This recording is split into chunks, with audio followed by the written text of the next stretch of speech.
do Letras em Foco, um evento que é realizado pelo Grupo de Estudos da Metáfora e Pesquisa sobre Língua e Literatura de Expressão Amazônica, o GREMPLEX, e também do Programa de Pós-Graduações e Faculdades em Letras da Universidade Federal do Amazonas. O Letras em Foco é um evento que promove e divulga pesquisas voltadas para os estudos literários e da linguagem, com pesquisadores de toda a região do país. As apresentações acontecem todas as quintas, de 15 às 17, no horário de Manaus, com transmissão no canal do GREMPLEX no YouTube. Eu sou Sheila Viana, a mediadora do encontro de hoje, e eu espero que vocês possam apreciar mais essa edição do Letras em Foco. A primeira comunicação agora trata da modulação do regionalismo literário brasileiro na ficção de Milton Atum, com o pesquisador Felipe Dantas, que é graduado em Letras, Língua e Literatura Portuguesa pela Universidade Federal do Rio Grande do Norte, nesse ano de 2021. Ele é também bolsista de iniciação científica do PIBIC, de 2019 a 2021, e na iniciação científica ele examinou as modulações do regionalismo literário brasileiro na ficção de Raimundo Carreiro e Milton Atum. Felipe, seja muito bem-vindo, a palavra é sua. Obrigado.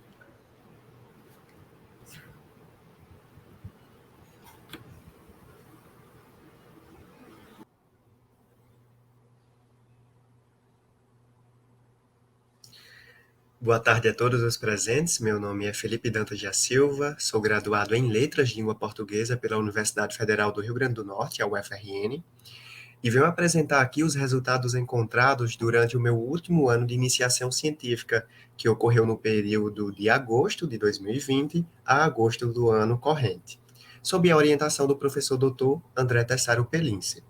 Este projeto de pesquisa faz parte de um projeto maior, intitulado Modulações Contemporâneas do Regionalismo Literário Brasileiro. Mais em específico, dentro desse projeto, eu analisei as modulações do regionalismo literário brasileiro na ficção de Milton Ratum. A nossa pesquisa, pode passar, por favor, slide, parte de uma problemática, que é o regionalismo literário brasileiro. E fazendo um breve contexto histórico sobre o surgimento dessa manifestação, nós temos que o romantismo literário brasileiro é o período em que o regionalismo ele começa a apresentar os seus primeiros traços vitais, ou seja, os seus primeiros sinais de vida, porque foi neste período em que o regionalismo adquiriu características que se perpetuaram ao longo dos anos e contribuíram para que o rótulo ainda venha sendo negado por alguns escritores e também por alguns críticos. Mas não se costumava levar em consideração que, naquele momento, no romantismo literário brasileiro, se almejava construir a identidade da nação, a identidade literária brasileira. Então, foi no romantismo que surgiram as primeiras manifestações do que no futuro seria chamado de regionalismo, porque foi naquele período que se pôde perceber algumas obras que procuravam afirmar os ideais da independência literária do nosso país, por meio justamente das particularidades locais, como, por exemplo, o exotismo, em que se exaltava muito o pitoresco, a cor local da nação. Aqui eu trouxe essa citação da Lígia Chiappini para mostrar que essas primeiras manifestações do regionalismo, elas foram se perpetuando ao longo dos anos e foi sendo considerado sinônimo de passadismo, de exótico, de pitoresco, e todas aquelas obras de baixa qualidade artística foram sendo vinculadas ao regionalismo. Já aquelas obras boas foram dissociadas do rótulo. Sobre isso, a Lígia Chiappini pontua: quando a obra não atinge um certo padrão de qualidade, que a torne digna de figurar entre os grandes nomes da literatura nacional, ela é regionalista. Quando, pelo contrário, consegue atingir esse padrão, ela não seria mais regionalista.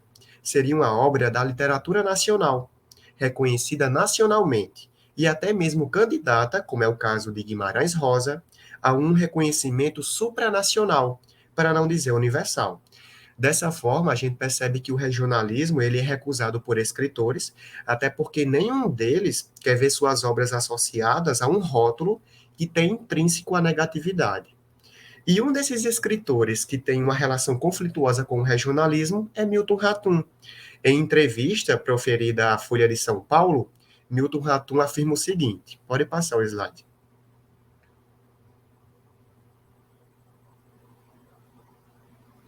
A literatura regionalista já se esgotou há muito tempo. O regionalismo é uma visão muito estreita da geografia, do lugar, da linguagem. É uma camisa de força que encerra valores locais. Minha ideia é penetrar em questões locais, em dramas familiares e dar um alcance universal para elas. O assunto, a matéria, não são garantia da boa narrativa. O que vale é a fartura da linguagem e a forma.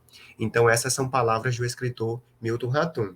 Então, nós percebemos que a relação conflituosa que Milton Ratum tem com o regionalismo, quando ele considera que o rótulo é sinônimo de passadismo e detentor também de baixa qualidade artística, porque ele deixa transparecer na sua fala, na sua afirmação, que as obras pertencentes ao regionalismo, elas não são capacitadas para transcender o regional e alcançar o tão sonhado, o tão almejado título de universal. Nessa pesquisa, nós analisamos o romance Cinzas do Norte, de Milton Ratum. Foi publicado em 2005, e nós tivemos a atenção de analisar como os personagens, a relação que esses personagens têm com seu espaço de origem, nesse caso, Manaus. E isso reverbera em alguns traços identitários, ou seja, na identidade desses personagens, e também nas relações de pertencimento. Então, a narrativa, fazendo um breve panorama, ela gira em torno de Raimundo, conhecido por Mundo, e a sua relação um pouco problemática com o pai, chamado Jano, que é a partir dessa relação que Mundo tem com o pai que emerge o conflito que leva esse personagem a revelar uma contradição com seu espaço de origem. Por que uma contradição? Porque ao mesmo tempo em que ele demonstra uma relação de pertencimento com seu local de origem, ele também apresenta uma relação de aversão, de repulsa à cidade de Manaus. Além disso, a obra ela problematiza duas visões opostas de arte. Aí pode passar o slide. Protagonizadas por dois personagens, Arana e Mundo. A Arana é uma artista mercantilista que enxerga a arte como um negócio. Já Mundo, ele apresenta um estilo de arte diferente de Arana, é um estilo de arte mais combativo, e ele procura denunciar exatamente as mazelas vivenciadas naquele espaço, desafiando o estilo artístico do seu próprio preceptor, que foi o Arana. Então, nos primeiros passos do mundo da arte, o próprio mundo, ele recebe a influência de Arana, que é um pintor descrito na obra como um produtor de uma arte pitoresca, de uma arte superficial, que exalta exatamente a natureza exuberante da Amazônia para vendê-la a fins de comércio. Diante disso, a Arana, nós conseguimos perceber que ele assume as características às quais o regionalismo é comumente associado ao longo dos anos, na história literária brasileira. Mas, apesar de aprender as técnicas com Arana, é no Rio de Janeiro e também na Europa que Mundo ele lapida o seu talento. Mas ele obtém essa substância e ele vai consumar sua arte na periferia, ou seja, no seu espaço de origem. Então nós percebemos que Mundo ele trata de assuntos intrínsecos à sua região e são representações que não se tornam universais apenas por apresentarem um caráter combativo, porque, segundo o Pelincê e o Alves, os motivos da arte de Mundo não deixam de ser regionais, pois também lidam com problemas locais, mas se constroem em modelos críticos e não ufanistas. Portanto, ao opor duas visões diferentes do fazer artístico, através dos personagens Mundo e Arana, a obra discute também os adjetivos caros ao regionalismo literário brasileiro, os quais colaboraram para que haja a recusa de escritores que, além de responderem à questão em entrevistas, como é o caso de Milton Ratum, utilizam-se de suas obras para renegar o que há muito tempo é sinônimo de negatividade. Pode passar. Então, nós percebemos também que nas obras de Milton Ratum, a representação dos acontecimentos por meio da memória desemboca na imagem da migração, e nessa imagem da migração vai reverberar em discursos identitários, com os quais os personagens estão constantemente lidando na obra. O principal movimento migratório perceptível na obra dá-se através da saída de Mundo e sua mãe, chamada Alicia, da cidade de Manaus em direção ao Rio de Janeiro. Então a gente percebe que são sujeitos que se encontram deslocados de seu espaço de origem e, contraditoriamente, como é o caso de Mundo, apresentam uma relação de pertencimento com o seu lugar. Há muito tempo, nós percebemos que o regionalismo ele tem procurado apresentar imagens de movimentos migratórios. E estes movimentos, eles estão ligados à relação de pertencimento de personagens a um espaço. Por causa disso, percebe-se que o regionalismo contemporâneo, principalmente depois da segunda metade do século XX, ele tem colocado em cena, ele tem procurado representar um tipo de imigração daquele que vai, daquele sujeito que sai do seu espaço de origem, mas depois de algum tempo ele retorna. Então, se no romance de 30 nós tínhamos a migração forçada do sujeito que era expulso do seu local de origem, do seu espaço, como é o caso de Fabiano em Vidas Secas do Graciliano Ramos, no regionalismo contemporâneo, a gente vai perceber a encenação, a representação da volta desse sujeito ao seu local de origem. No entanto, no caso de Mundo em Cinzas do Norte, ele sai de Manaus, mas diferentemente de outros personagens que fazem parte de uma tradição, de outras obras, ele não consegue retornar ao seu espaço de origem. Ou seja, ele sai, mas não consegue retornar. Então, o mundo, ele sai do seu espaço de origem, do seu lugar, para tentar se livrar de tudo que o aflige. Mas ele percebe que ele se sente ainda mais deslocado. Ele percebe que se sente deslocado em qualquer espaço que ele vá. Porque em todos os lugares em que ele conhece, a memória traz à tona as vivências de sua terra natal. Nesse trecho que eu vou apresentar aqui agora, nós temos um diálogo entre Alicia, que é a mãe de Mundo, e o narrador da obra, o melhor amigo de Mundo, chamado Lavo. E a gente dá para perceber esse movimento dúbio, essa relação mal resolvida entre Mundo e o seu local de origem. Não era por causa do Arana. Meu filho nem tocava no nome desse sujeito. Mundo queria rever o Amazonas. Aqui mesmo, neste banco, disse que quando olhava para o mar, lembrava do Rio Negro, das viagens de barco. Mundo gostava da Vila Amazônia? Gostava e não queria gostar. Era estranho. Então, por esse trecho, a gente consegue ver essa relação dúbia que o personagem Mundo tem com seu espaço de origem. Já no seu leito de morte, quando o mundo está prestes a morrer, ele sente o desejo de retornar à cidade de Manaus, porque ele nota que a busca de sua identidade, a saída de Manaus, tornou ele ainda mais desenraizado, tornou ele ainda mais desnorteado e também distante dos aspectos culturais que ainda fazem parte de sua construção enquanto um ser combalido e fragmentado. Então, ele decide, ele muda.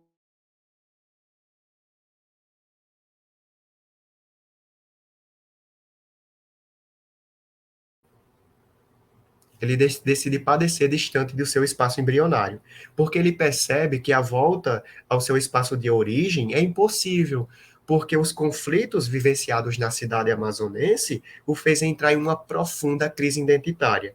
Então, ao invés de retornar, o pintor ele prefere sofrer e definhar em uma terra estrangeira. Em carta destinada a Lavo, que é o narrador da obra, Mundo descreve o fim trágico de um sujeito claramente sem rumo, e aí vocês podem passar o slide, fora de lugar e em profundo conflito identitário. Esses são alguns trechos da carta. Esperei o amanhecer, o instante mais belo, a cidade quase quieta, a cidade dos desgarrados. Toda a beleza do rio para os que não têm lugar nem abrigo. Pessoas que não têm aonde ir. Pensei, todo ser humano, em qualquer momento de sua vida, devia ter algum lugar onde ir.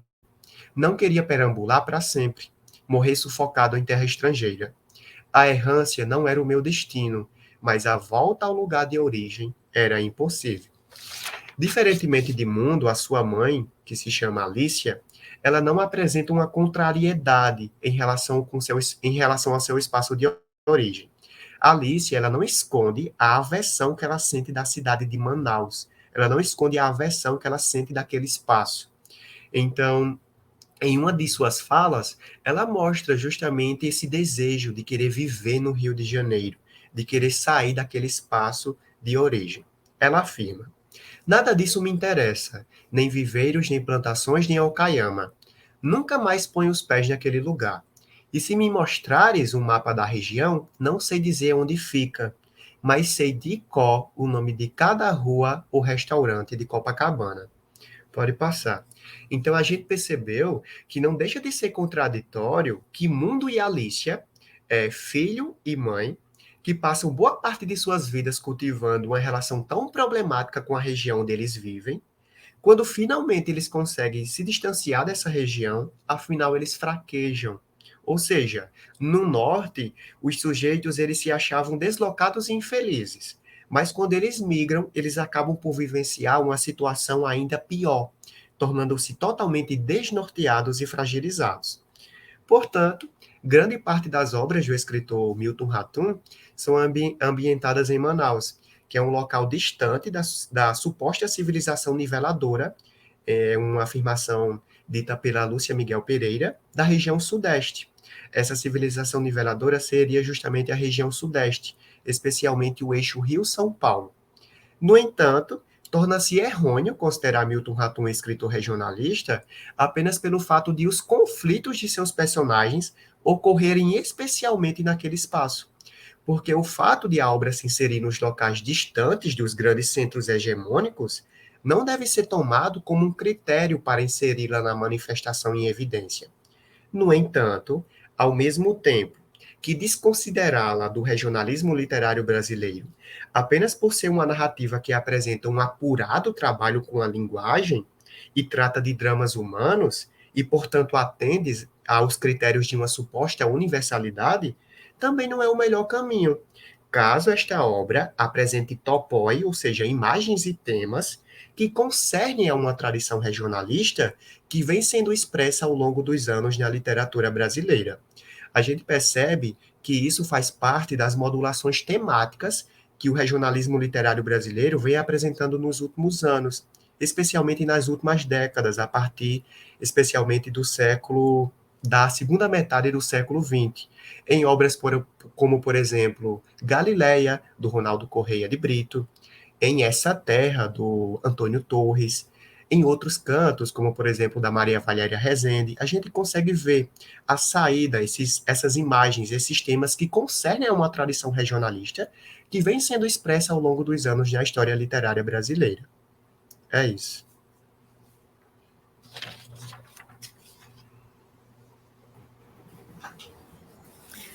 Bom, Felipe, muito obrigada por essa apresentação. A gente estava falando quão linda, né?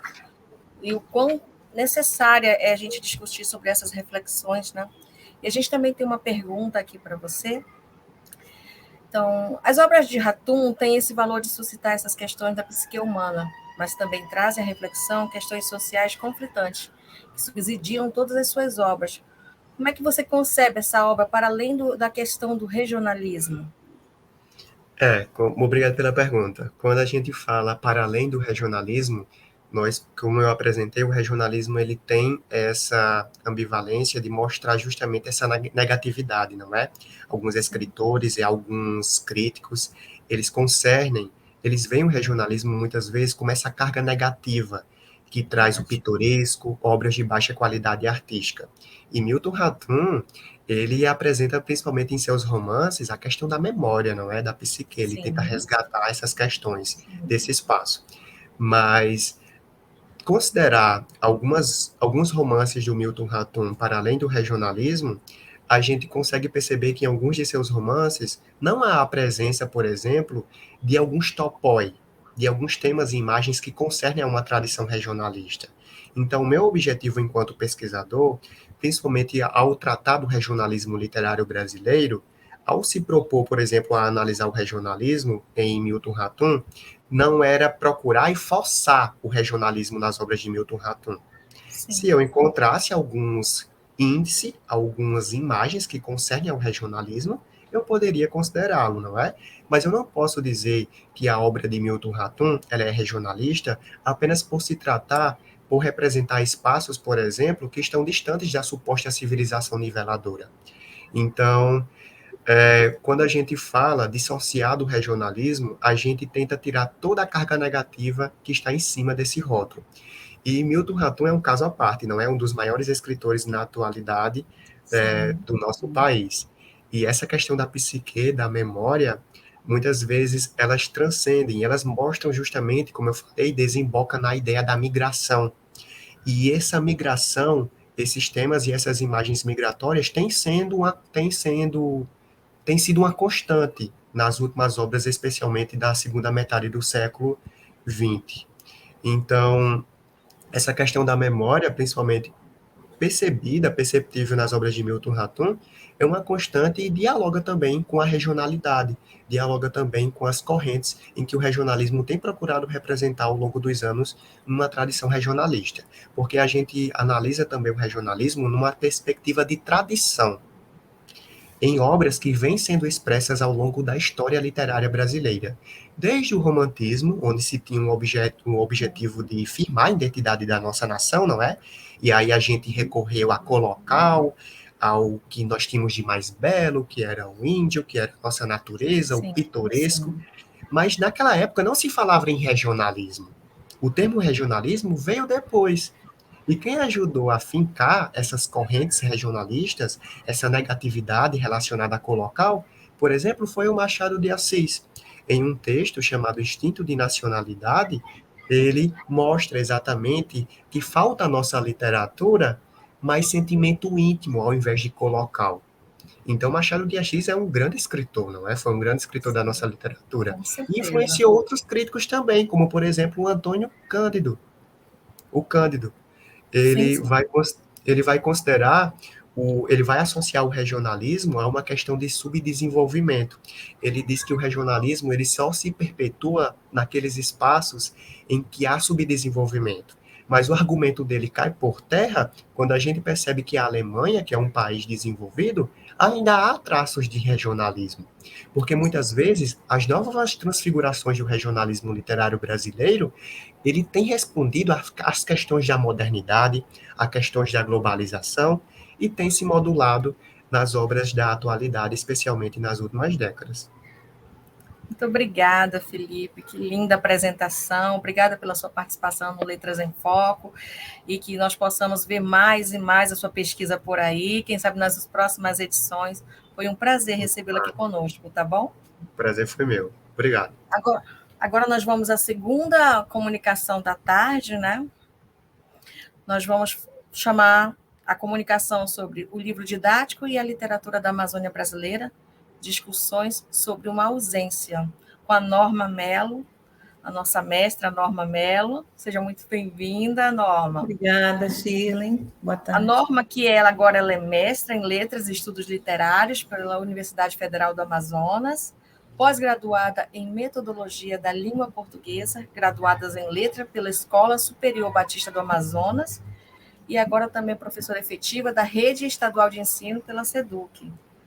A Norma é integrante do Grupo de Estudo da Metáfora e Pesquisa sobre Língua e Literatura de Expressão Amazônica, o nosso GREMPLEX, do Grupo de Pesquisa Literatura e Educação da UFS, e o Grupo de Estudos sobre Literatura do Amazonas, o GELITS. Norma, seja muito bem-vinda, boa apresentação. Obrigada.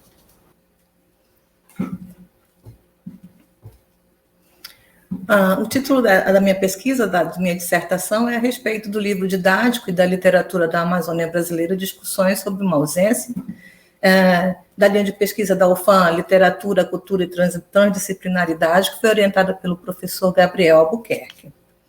Toda a pesquisa, ela surge a partir de inquietações, e essas inquietações foram surgidas e vivenciadas na minha prática pedagógica como professora da Rede Estadual de Ensino, principalmente por ministrar aulas em escolas da Zona Norte de Manaus, especificamente pelo Distrito 7. A pesquisa ela foi feita em 2 escolas pertencentes ao distrito, e para verificar como se deu justamente a escolha dos livros didáticos que compõem as coleções aprovadas para o ensino médio e aprovadas pelo Plano Nacional do Livro Didático. Toda a pesquisa ela aborda uma crítica sociológica de Antônio Cândido, de abordagem de natureza qualitativa para justamente descrever sobre o objeto de estudo. O procedimento que foi realizado foi bibliográfico e documental, e a pesquisa de campo. A dissertação ela foi composta em 4 capítulos. Os 2 primeiros capítulos, que são destinados justamente à pesquisa bibliográfica e documental, e o terceiro e quarto, à pesquisa de campo. Pode passar. O primeiro capítulo foi intitulado Mundo de Leitura. E nesse capítulo ele aborda justamente como teórico fundamental o Geraldi e Ferrarese Carvalho. Justamente porque para abordar a leitura. Não a leitura para trabalhar o texto tendo como base as regras gramaticais. Esses autores enfatizam a ideia de que se deve trabalhar o texto não como pretexto, mas o texto que aborda justamente a finalidade da leitura e a leitura literária. O Geraldi, ele diz que aprender a ler é, assim, ampliar as possibilidades de interlocução com pessoas que jamais encontraremos frente a frente, por interagirmos com elas e sermos capazes de compreender, criticar e avaliar seus modos de compreender o mundo, as coisas, as gentes e as relações. Ferrarese Carvalho, com o livro de Alunos a Leitores, Ensino da Leitura da Educação Básica, ele apresenta a leitura como um ato civilizador, que é o mais significativo ato. Importante, já que a gente busca sempre um aluno mais crítico, né? Não aquele crítico que questiona tudo, mas aquele crítico que tem argumentos para questionar determinados assuntos abordados. Pode passar. E Antônio Cândido, com um direito à literatura. Justamente por entender que é fundamental, porque ele compara a literatura como a necessidade mais básica do ser humano. E dentro dessas necessidades da formação humanizadora do aluno, ele comporta 3 funções. A psicológica, que é esse ingrediente ficcional, justamente da fantasia que se deve ter a partir da leitura. Na questão formadora, é que o aluno possa perceber outras realidades da ideologia dominante e a sua própria realidade. E social, justamente pela visão de mundo e uma forma de conhecimento, de ver a criticidade sobre a sua própria realidade. Pode passar. No segundo capítulo, intitulado O Livro Didático de Língua Portuguesa e a Literatura, esse capítulo nós abordamos os documentos oficiais que abordam a literatura, o livro didático, e esses documentos que foram escolhidos foram os PCNs, a LDB, os PCNs+, as OCNEMs, a Proposta Curricular do Estado do Amazonas, o Plano Nacional do Livro Didático, em que a gente aborda também o livro didático, a literatura da Amazônia Brasileira e a língua portuguesa. Nesse capítulo, a gente enfatiza que o cuidado em não se promover a separação do aluno das suas raízes culturais e locais, justamente por entender que essa função da escola é de formar cidadãos críticos e competentes que sejam capazes de viver integrados à comunidade e de exercer a sua dignidade. Para que eles se conheçam e se reconheçam, cabe à escola propiciar esses saberes.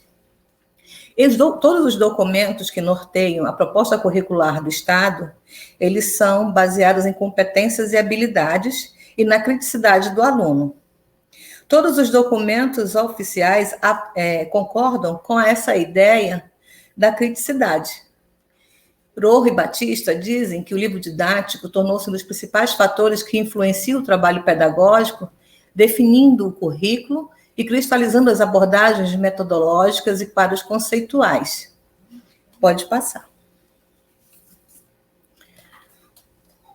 A pesquisa analisou as coleções do ano de 2015 e de 2018. Foram essas 3 coleções: Português, Linguagem e Conexão, Novas Palavras e Veredas. Pode passar. Aí a primeira pergunta do livro, que é o livro Linguagem e Conexão. Aí surgiu na pesquisa, existe essa viagem à literatura da Amazônia Brasileira nesses livros didáticos, que foi escolhido em 2015 pela Escola A, né?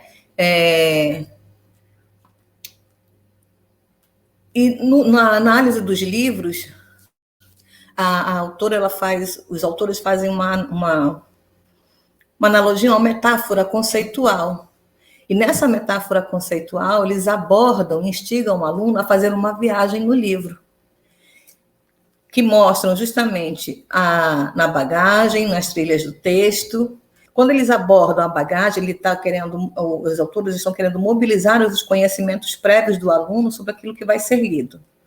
Nas trilhas do texto, os autores buscam desafiar o aluno a construir o sentido do texto e a interpretá-lo. Nos passos largos, são as atividades que vão retomar os conteúdos vistos para ampliar a visão dos alunos. Pode passar.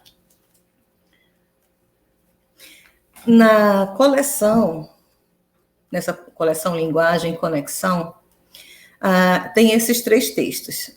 A charge, é tão pequenininho, deixa eu dar uma... A charge da página 67, ela aborda as questões de múltipla escolha e retoma os motivos retratados da morte e vida severina, que são essa demarcação das terras indígenas. Deixa eu botar aqui no meu, que está bem maior, fica mais fácil.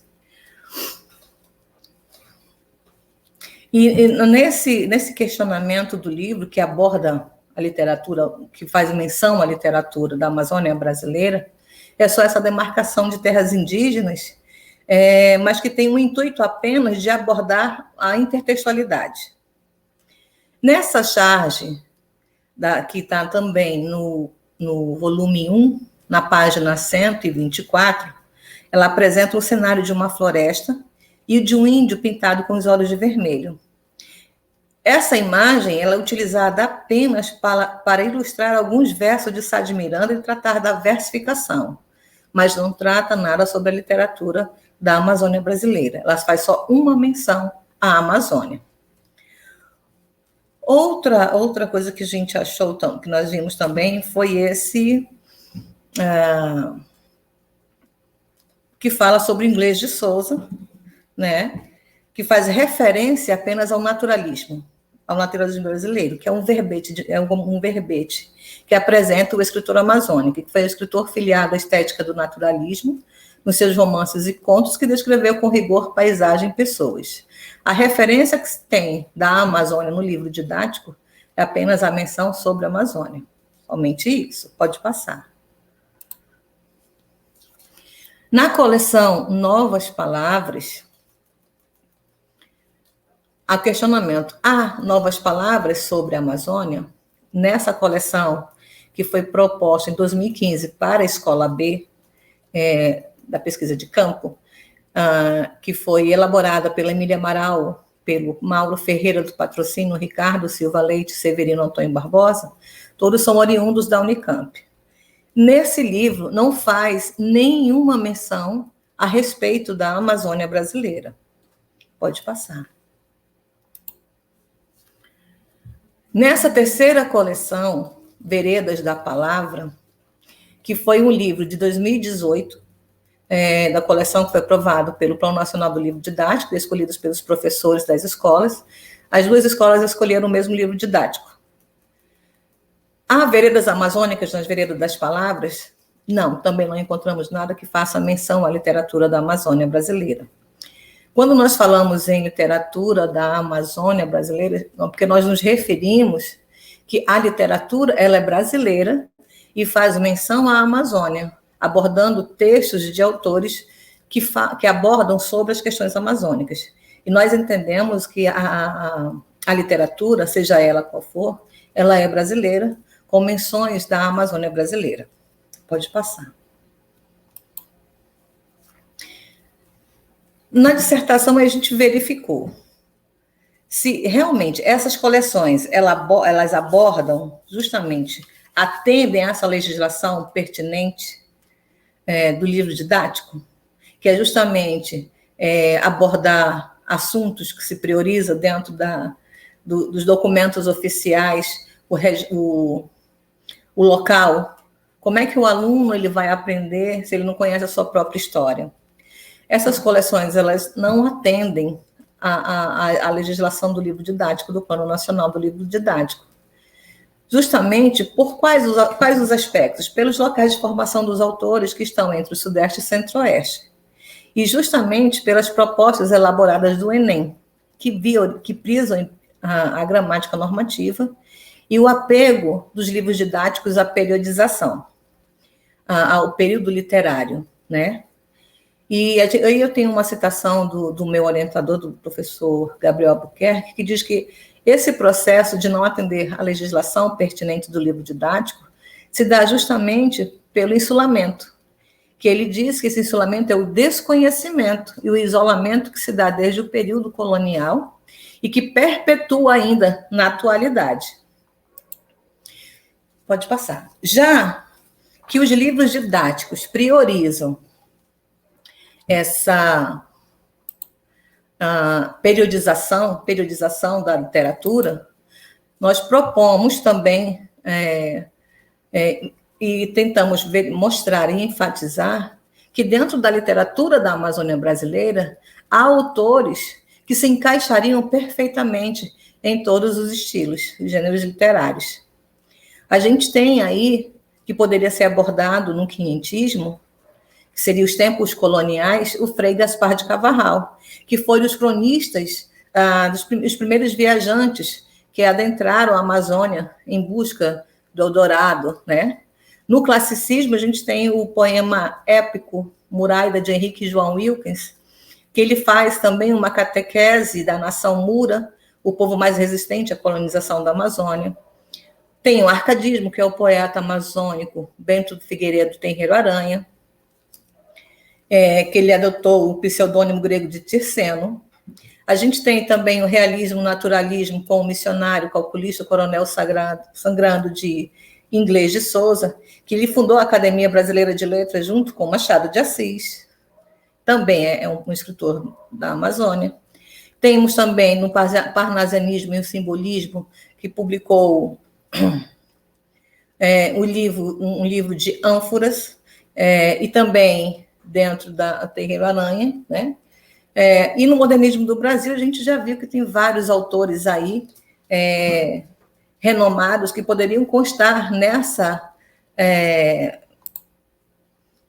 periodização que já que os livros didáticos se propõem. E essa literatura da Amazônia brasileira, ela não aparece em nenhum momento nos livros didáticos. Eles aparecem apenas para promover a gramática normativa, fazer menções a respeito da intertextualidade, utilizando alguma coisa amazônica. Mas tratar da literatura da Amazônia brasileira, os livros não fazem isso. Pode passar. Os resultados da pesquisa, que a gente, como enfatizou bastante, porque não se tem como falar em literatura e não abordar a importância da formação do leitor pelo viés literário, tendo como base a literatura humanizadora de Antônio Cândido. Já que se busca um autor, um aluno crítico e consciente, nada mais abordar a leitura pela leitura, e não como um meio de se abordar as regras e as normas gramaticais. Na dissertação de mestrado, a gente colocou essa arqueologia para o livro didático, justamente porque os livros didáticos se pressupõem e entendem que quando se trata da literatura, deve-se trabalhar essa periodização.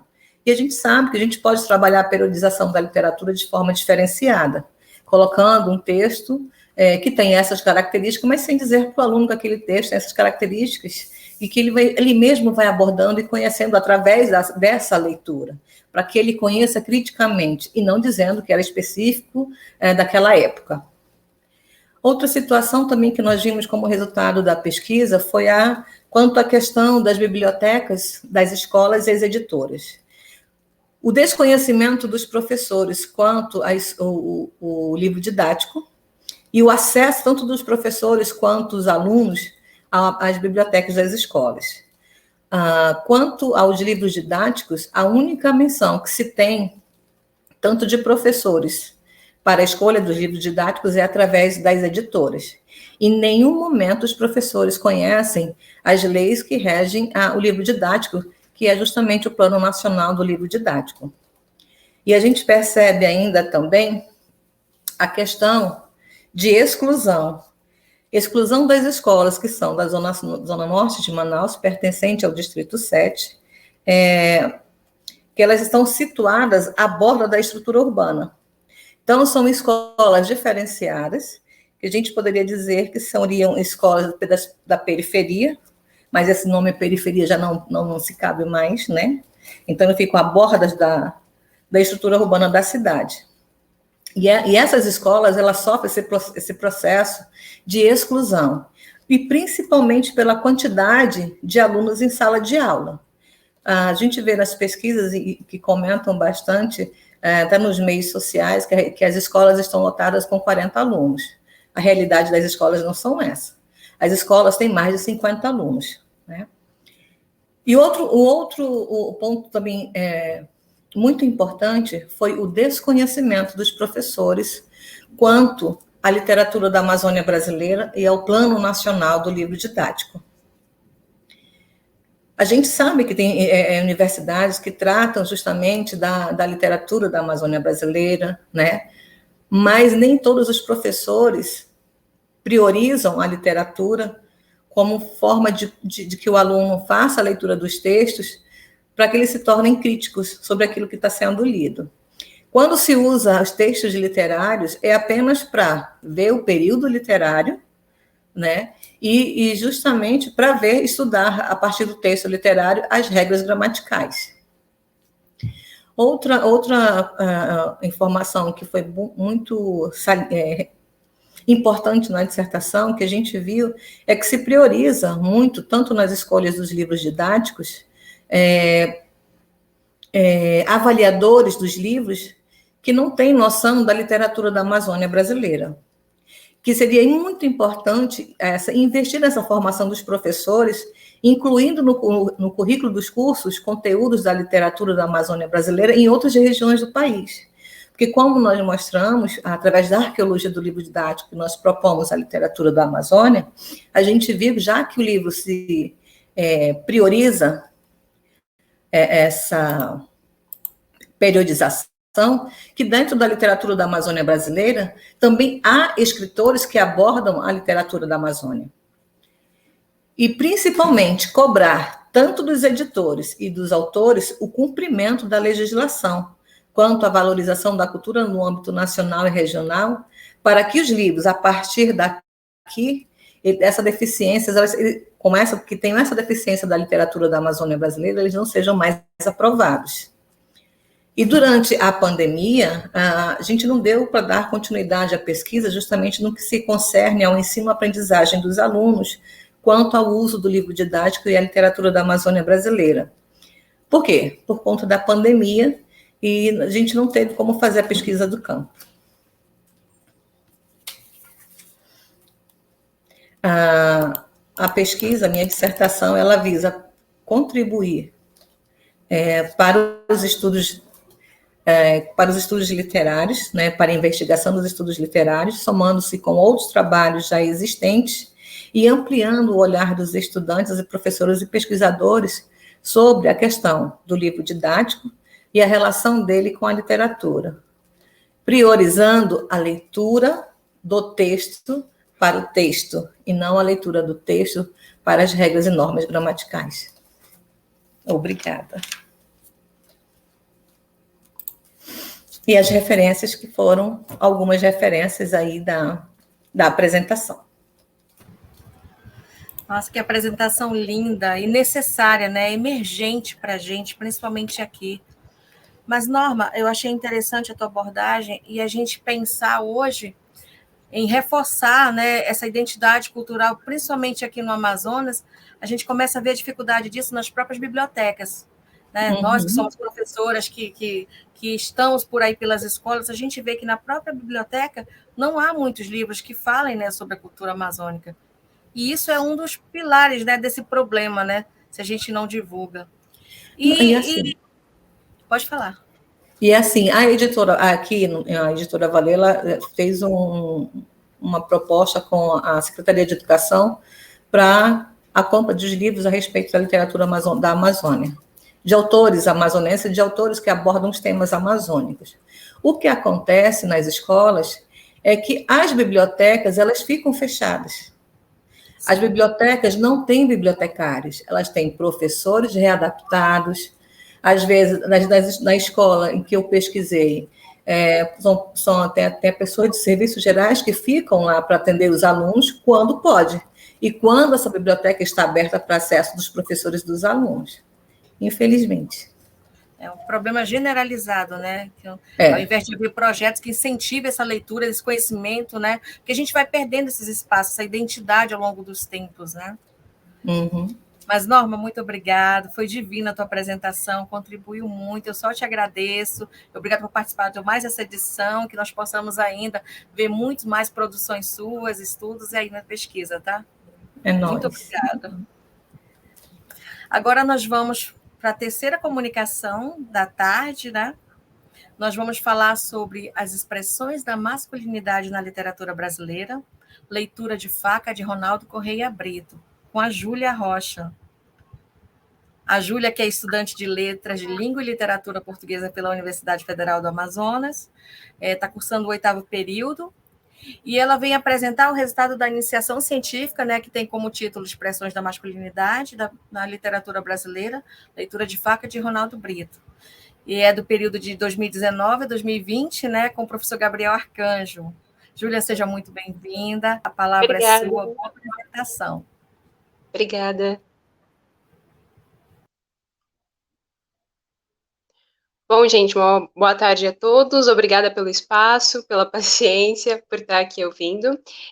Como eu já disse, meu nome é Júlia, sou estudante de Letras, Língua Portuguesa da Universidade Federal do Amazonas.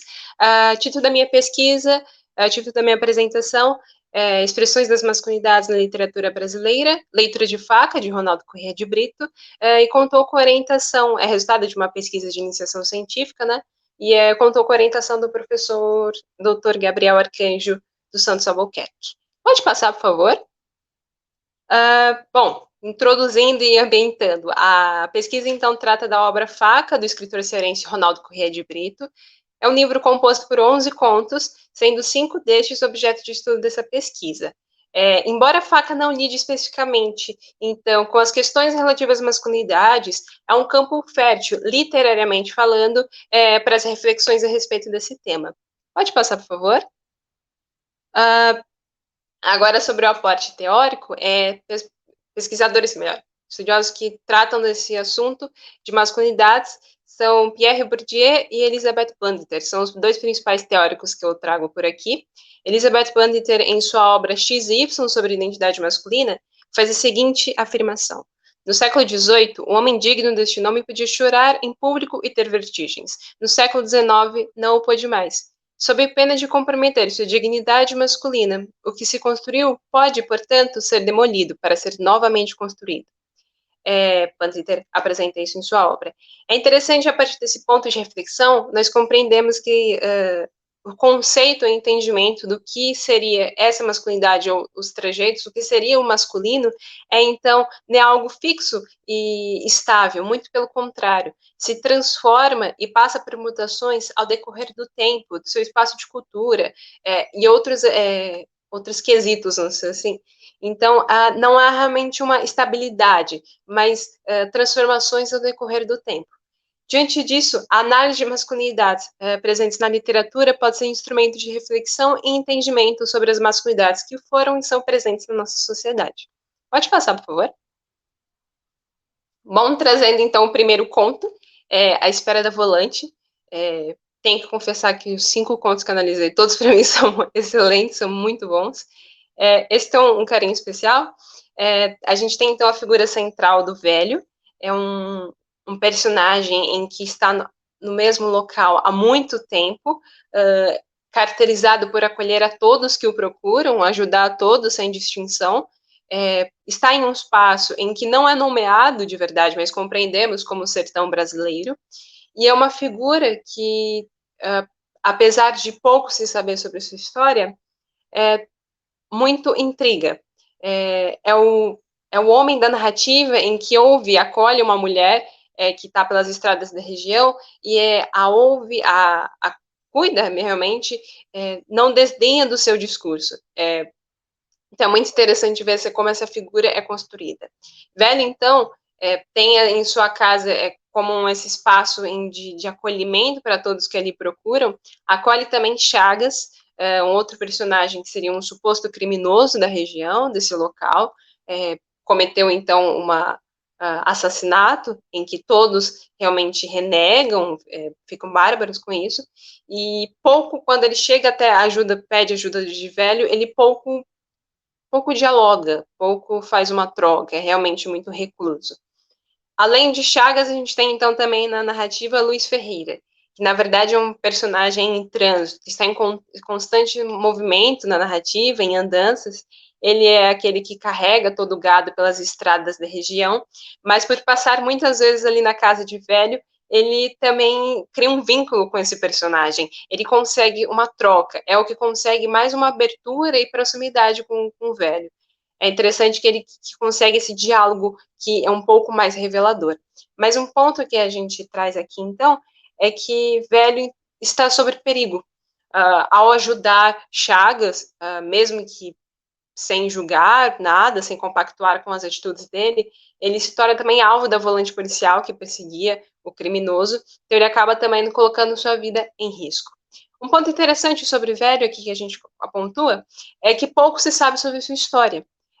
Então, o imaginário popular criado é que ele deve ou necessariamente cometer um crime ou atitudes de extrema violência na juventude para justificar as suas atitudes na sua velhice.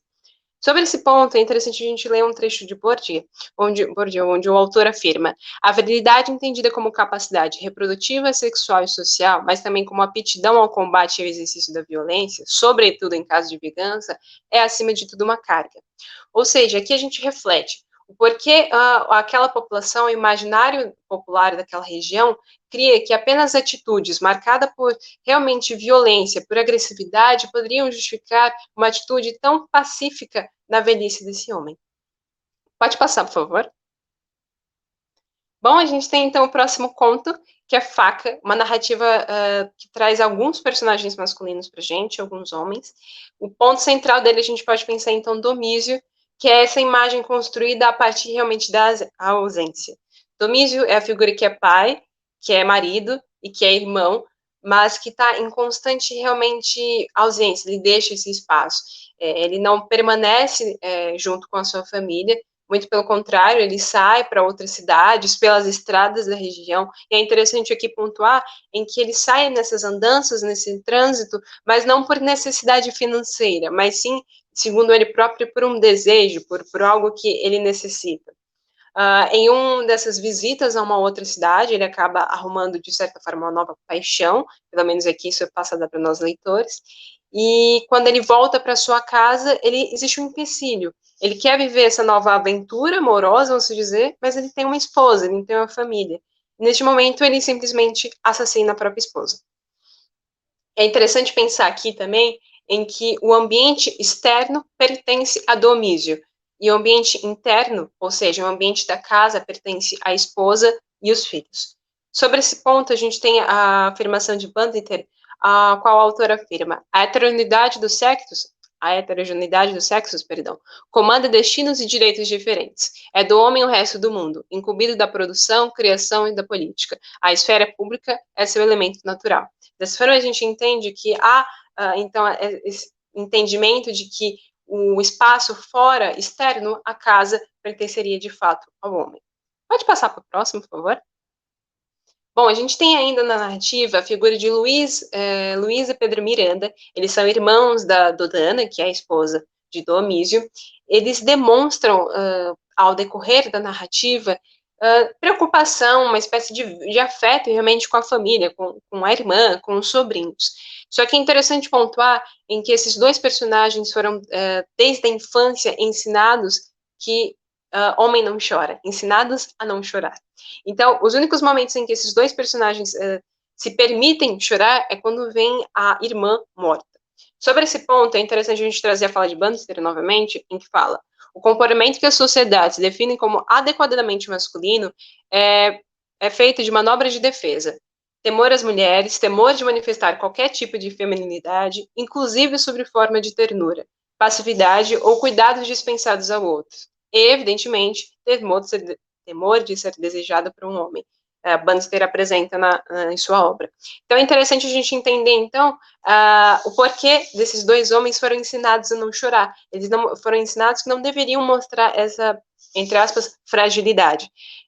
Outro ponto interessante é que eles são ensinados a não chorar, mas não foram ensinados a barrar, então, atitudes ou sentimentos violentos.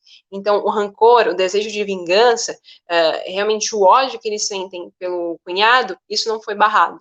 Isso eles conseguem exprimir. Realmente colocar o seu sentir para fora. Temos ainda rapidamente a figura de Anacleto Justino, irmão de Doomísio, cunhado, então, de Dodana. Ele é figura, junto com Francisca, a Francisca, que é a filha de Domísio, eles são figuras de perfeito equilíbrio da narrativa. Ele tenta se preocupar com a cunhada, mas também tenta ajudar o irmão a vir, a ficar próximo da família, e quando o irmão também comete o assassinato, ele tenta proteger o irmão, sabe que é errado, mas tenta proteger esse irmão de toda essa violência que o cerca, e as consequências desse ato. Né? Pode passar, por favor? Bom, a gente tem então o Valente Romano, uma narrativa que traz para a gente dois personagens centrais, que o primeiro deles, Anselmo Dantas, que faz parte da volante policial, descrito como um homem casado que possui 2 filhos. Seu grande objetivo de vida, então, é capturar Romano. Romano é o Romano Gerôncio, um criminoso da região, uma figura marcada por situações de violência desde a juventude, desde realmente quase que da infância, e é temido por todos. Aqui é interessante um paralelo. Quando a gente pensa lá na primeira narrativa, na figura do velho, a gente tinha, no conto do velho, né, em Espera da Volante, a gente tinha a volante policial como um alto padrão mais alto de violência, de poder naquela narrativa. Aqui a gente tem o contrário. Aqui nós temos Romano Gerôncio até acima da própria volante policial. Bom, fechando esse parêntese, a gente pensa então que temos 2 lados opostos. Anselmo Dantas, que representa aspecto da lei dessa região, desse espaço, e Romano Gerôncio, que realmente é o criminoso. Um quase que depende do outro para sua existência. É muito complexo, é muito interessante pensar isso. Quando a gente tem, finalmente, nós leitores, temos os 2 personagens frente a frente, a gente imagina, então, que vai vir um embate carregado de violência, realmente marcado pelo confronto desses 2 poderes, temos o contrário. Quando são postos um à frente do outro, esses personagens se abraçam. Então, nós, quanto leitores, entendemos que os vínculos entre esses 2 homens talvez não sejam diretamente marcados por sentimentos como ódio e rancor apenas. É algo um pouco mais complicado. Sentem atração, afeto e carinho um para o outro, e vamos dizer de uma maneira, em um ambiente muito complexo e hostil, o amor. Sobre esse ponto, a gente tem, então, a citação de Bannister e Bourdieu. A de Bannister a gente pode ter como: em nossa civilização, predomina a ideia de que um homem de verdade prefere uma mulher. E Bourdieu afirma: como em certos tipos de racismo, ela, a dominação, assume, no caso, a forma de uma negação da sua existência, pública e visível. Interessante pensar essas 2 citações no seguinte: esses 2 homens seriam menos homens classificados perante a sociedade, menos homens se assumissem o afeto, a preferência um pelo outro, e essa própria dominação os impede de revelar para eles próprios, para si próprios, e para a sociedade do que sentem de fato. Tanto que a partir quando eles descobrem, eles tomam noção e sentimento, consciência do que sentem um pelo outro, eles negam para si e também negam para a sociedade. Pode passar o próximo, por favor? Bom, a gente tem, então, A Escolha, é um conto marcado também com 2 figuras masculinas muito interessantes.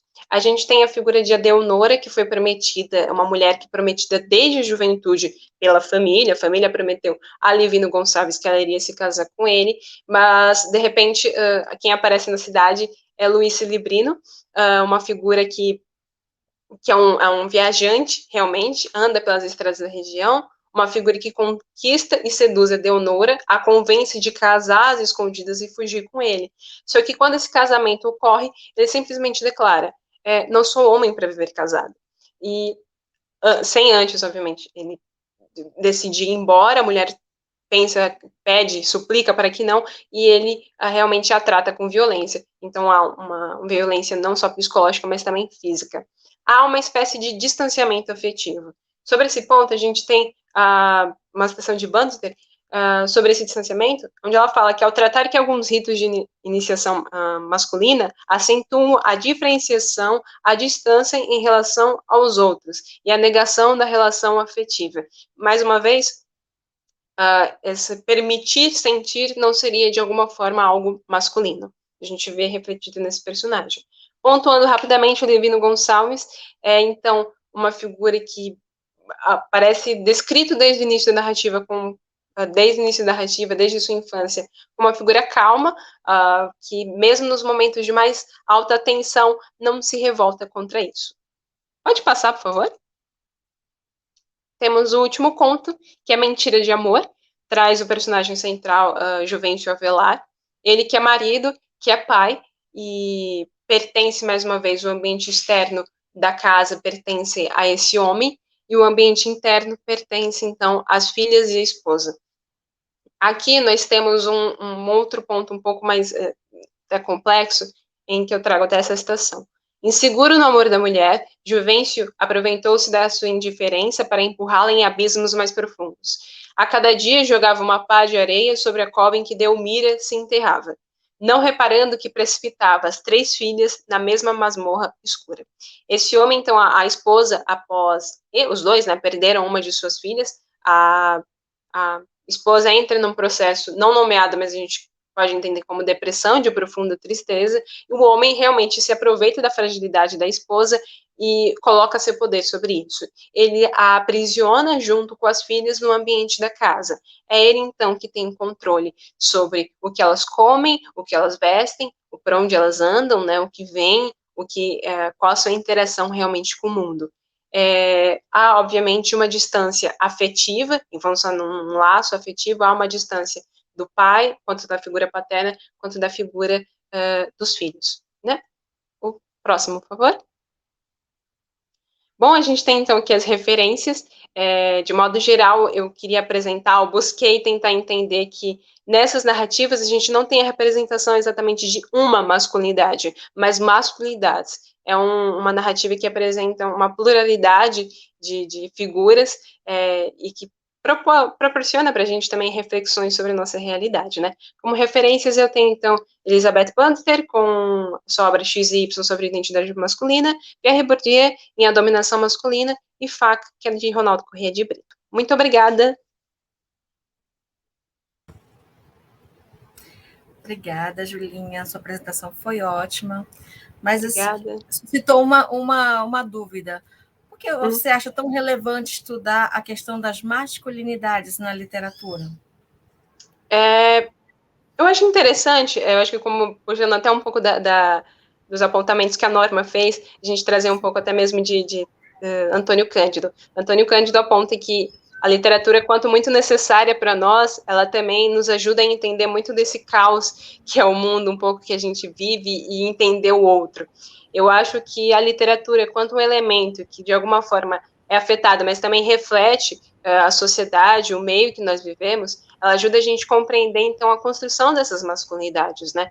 Ela entender um pouco desse lugar do outro. Eu, por exemplo, quanto mulher, estudando sobre masculinidade, não é algo exatamente o meu local, eu só pego os reflexos disso, em relação com isso, mas me ajuda a compreender e entender mais sobre isso, esse lugar que não, de fato, me pertence. E acho que a gente refletir isso tanto na literatura, trazer para o nosso plano social de experiência ativa, a gente ter uma relação com o outro melhor também, né? Tanto das masculinidades que estão aqui presentes, que estão por vir e se desenvolvendo.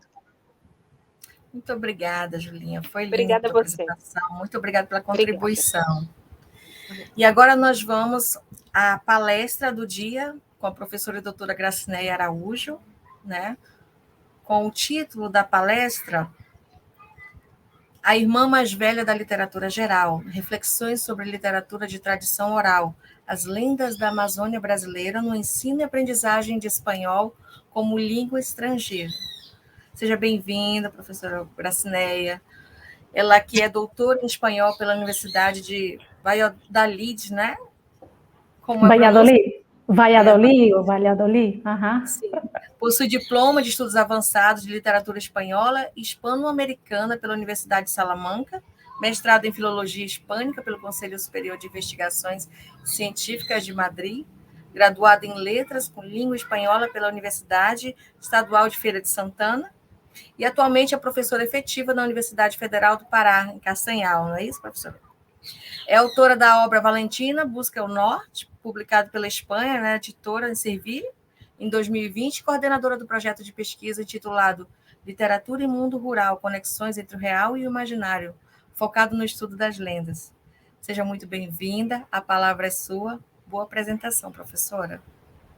Muitíssimo obrigada, Shirley. Boa tarde a todos e a todas que estão nesse momento aqui, compartilhando tantas experiências, né, tantos sonhos, tantas inquietações. Eu, antes de qualquer coisa, eu gostaria de começar agradecendo, claro, o carinho e a presteza de Shirley, né, por ter me acompanhado nesse processo, né, com todos os maiores detalhes possíveis que eu precisava realmente para me adequar a essas novas exigências dos novos tempos pandêmicos, né, de eventos virtuais, de discussões tão enriquecedoras que estamos normalmente desenvolvendo ao longo dessa pandemia. Na verdade, poder participar desse momento, para mim, é uma honra muito grande, uma vez que eu faço parte do grupo, talvez seleto, de malucos que amam o folclore, né, nas palavras de Câmara Cascudo, e, como digo, falar de um tema que tem me despertado interesse desde a minha infância é realmente um privilégio, né?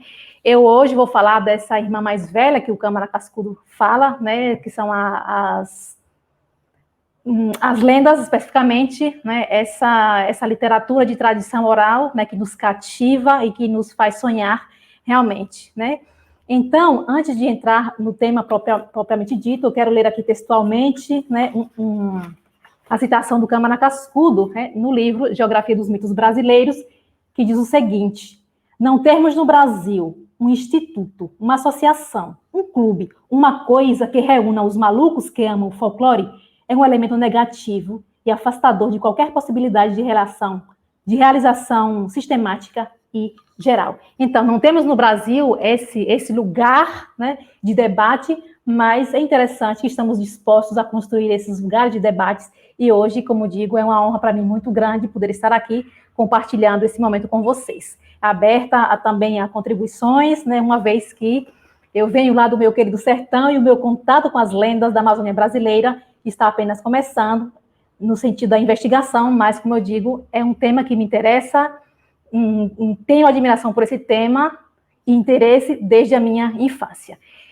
Então, já começo também querendo discordar do Câmara Cascudo, quando fala da questão da irmã mais velha da literatura geral, né? Vou fazer uma reflexão realmente sobre a literatura de tradição oral, especificamente das lendas, como eu dizia, as lendas da Amazônia brasileira, e com um carinho especial, né, pensando no âmbito do ensino do espanhol como língua estrangeira, né?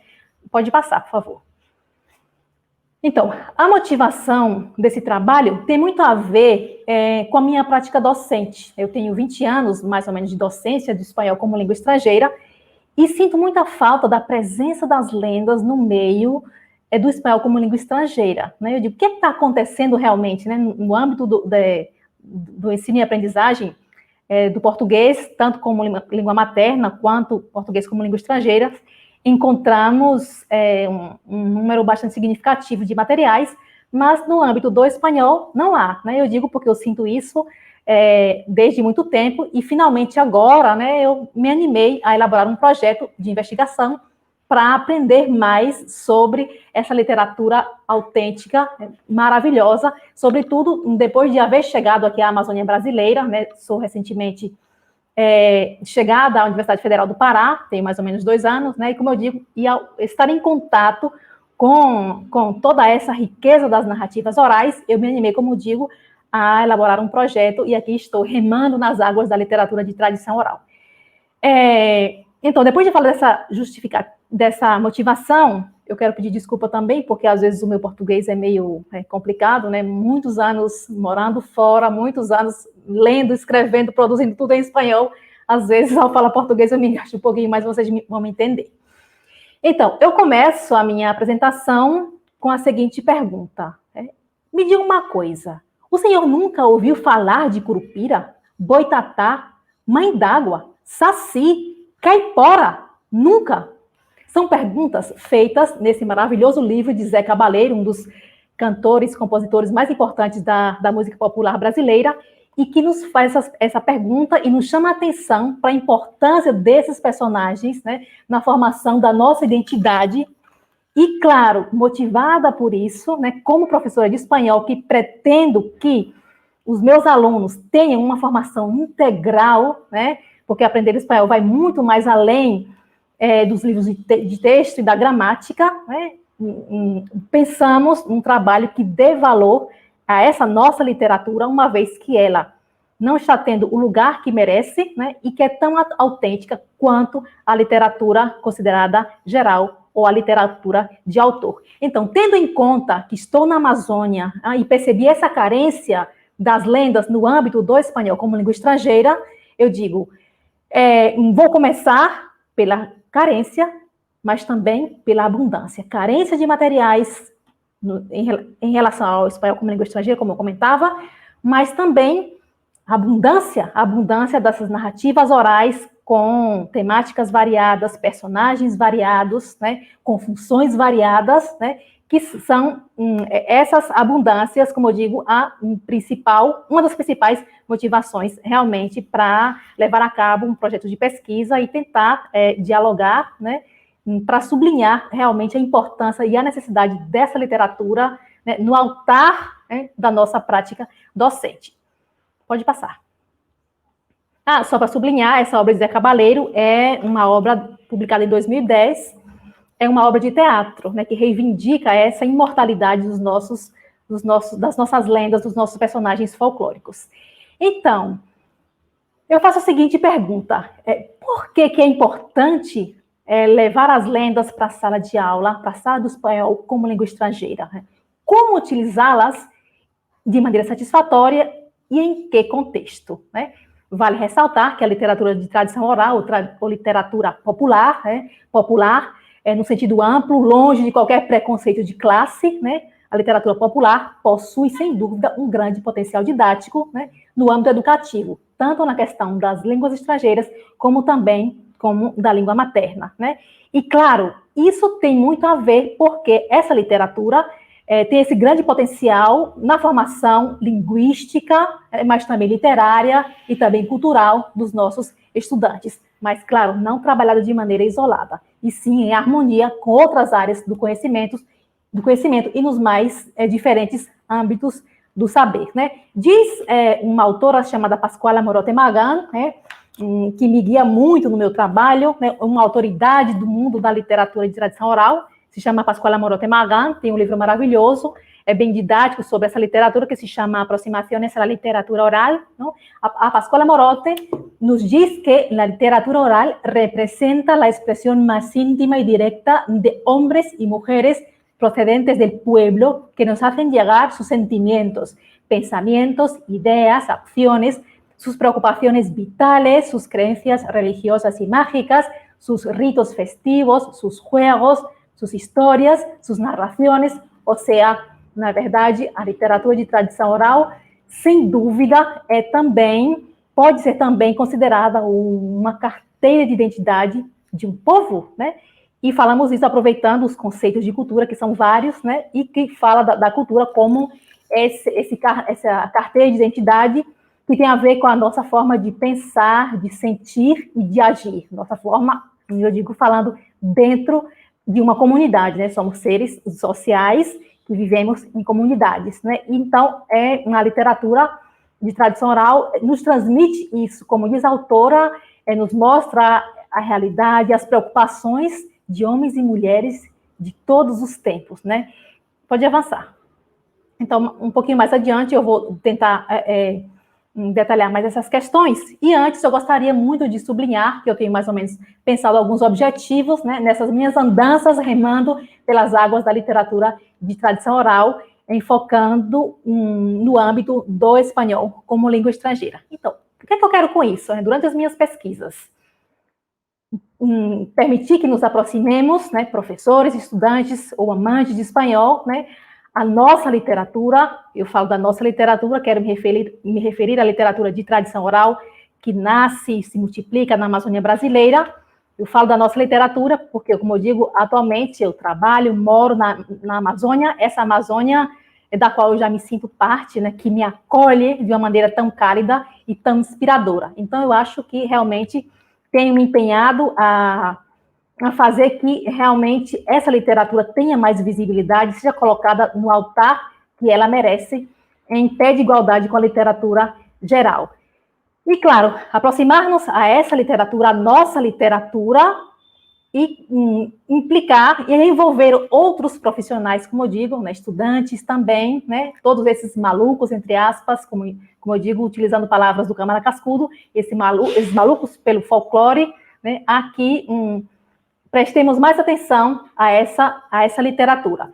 E tudo isso, claro, a partir das nossas reflexões, dos nossos debates a respeito da literatura de tradição oral, com carinho especial pelas lendas, né? Então, refletir, discutir, convidar a que muitos mais nos animemos realmente a navegar pelas águas da literatura de tradição oral.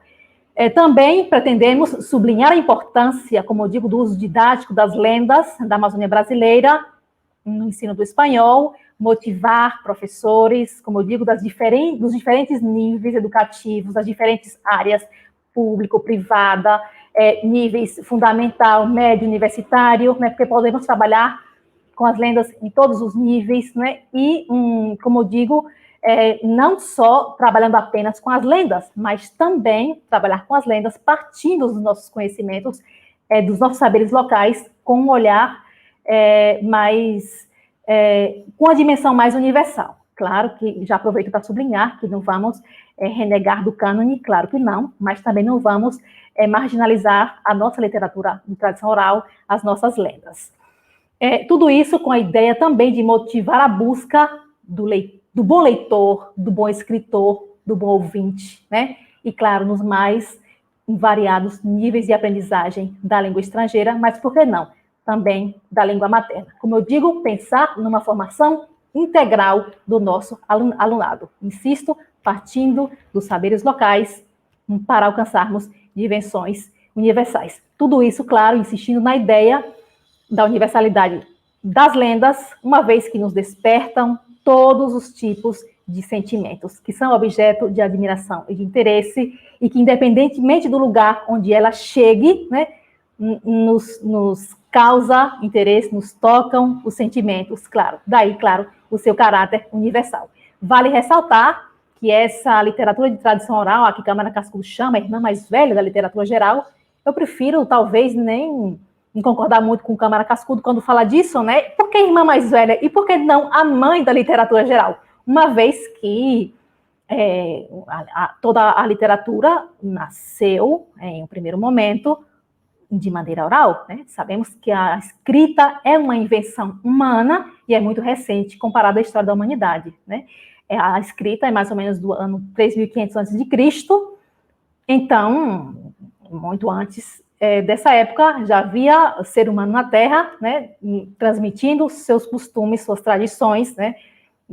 Através dessa literatura de tradição oral e que exercia diferentes funções ao longo da história da humanidade. Então, é preciso sublinhar, como digo, né, que essa literatura é tão autêntica quanto a literatura geral, embora durante muito tempo esteve considerada como literatura não autêntica, precisamente por ser oriunda de pessoas consideradas pouco cultivadas, né, mas que, menos mal, que já se reconhece essa autenticidade, esse valor autêntico que tem a literatura de tradição oral. E só por colocar alguns exemplos, falando dessa questão da literatura que, em seu primeiro momento, nasceu como literatura oral, é interessante sublinhar que grandes autores da literatura considerada clássica, né, autores nada mais nada menos do que Miguel de Cervantes, né, temos o Dom Quixote, que depois da Bíblia, o primeiro livro mais traduzido universalmente, né, e o Miguel de Cervantes já também bebia no poço da literatura de tradição oral para plasmar, né, na sua obra essa literatura. Vamos chegar até a América Latina, né? Temos o caso de Gabriel Garcia Marques, né, 100 anos de solidão, sobressai a questão da literatura de tradição oral. Sabemos que ele morou com seus avós no Caribe colombiano e tinha muito contato com pessoas afro-colombianas, né, muitos oriundos de comunidades ágrafas, né, e claro, né, com uma grande facilidade de transmitir literatura fantástica, maravilhosa, e isso inspirou muitíssimo a Gabriel Garcia Marques. E recentemente, falando da nossa literatura brasileira, interessante sublinhar aqui esse baiano da pluma de ouro, Itamar Vieira Júnior, com seu recente Torto Arado, um dos livros mais premiados da atualidade, e que está adquirindo já uma dimensão universal clássica, a Pluma de Ouro, né, que trata também de plasmar na sua obra muito de literatura de tradição oral.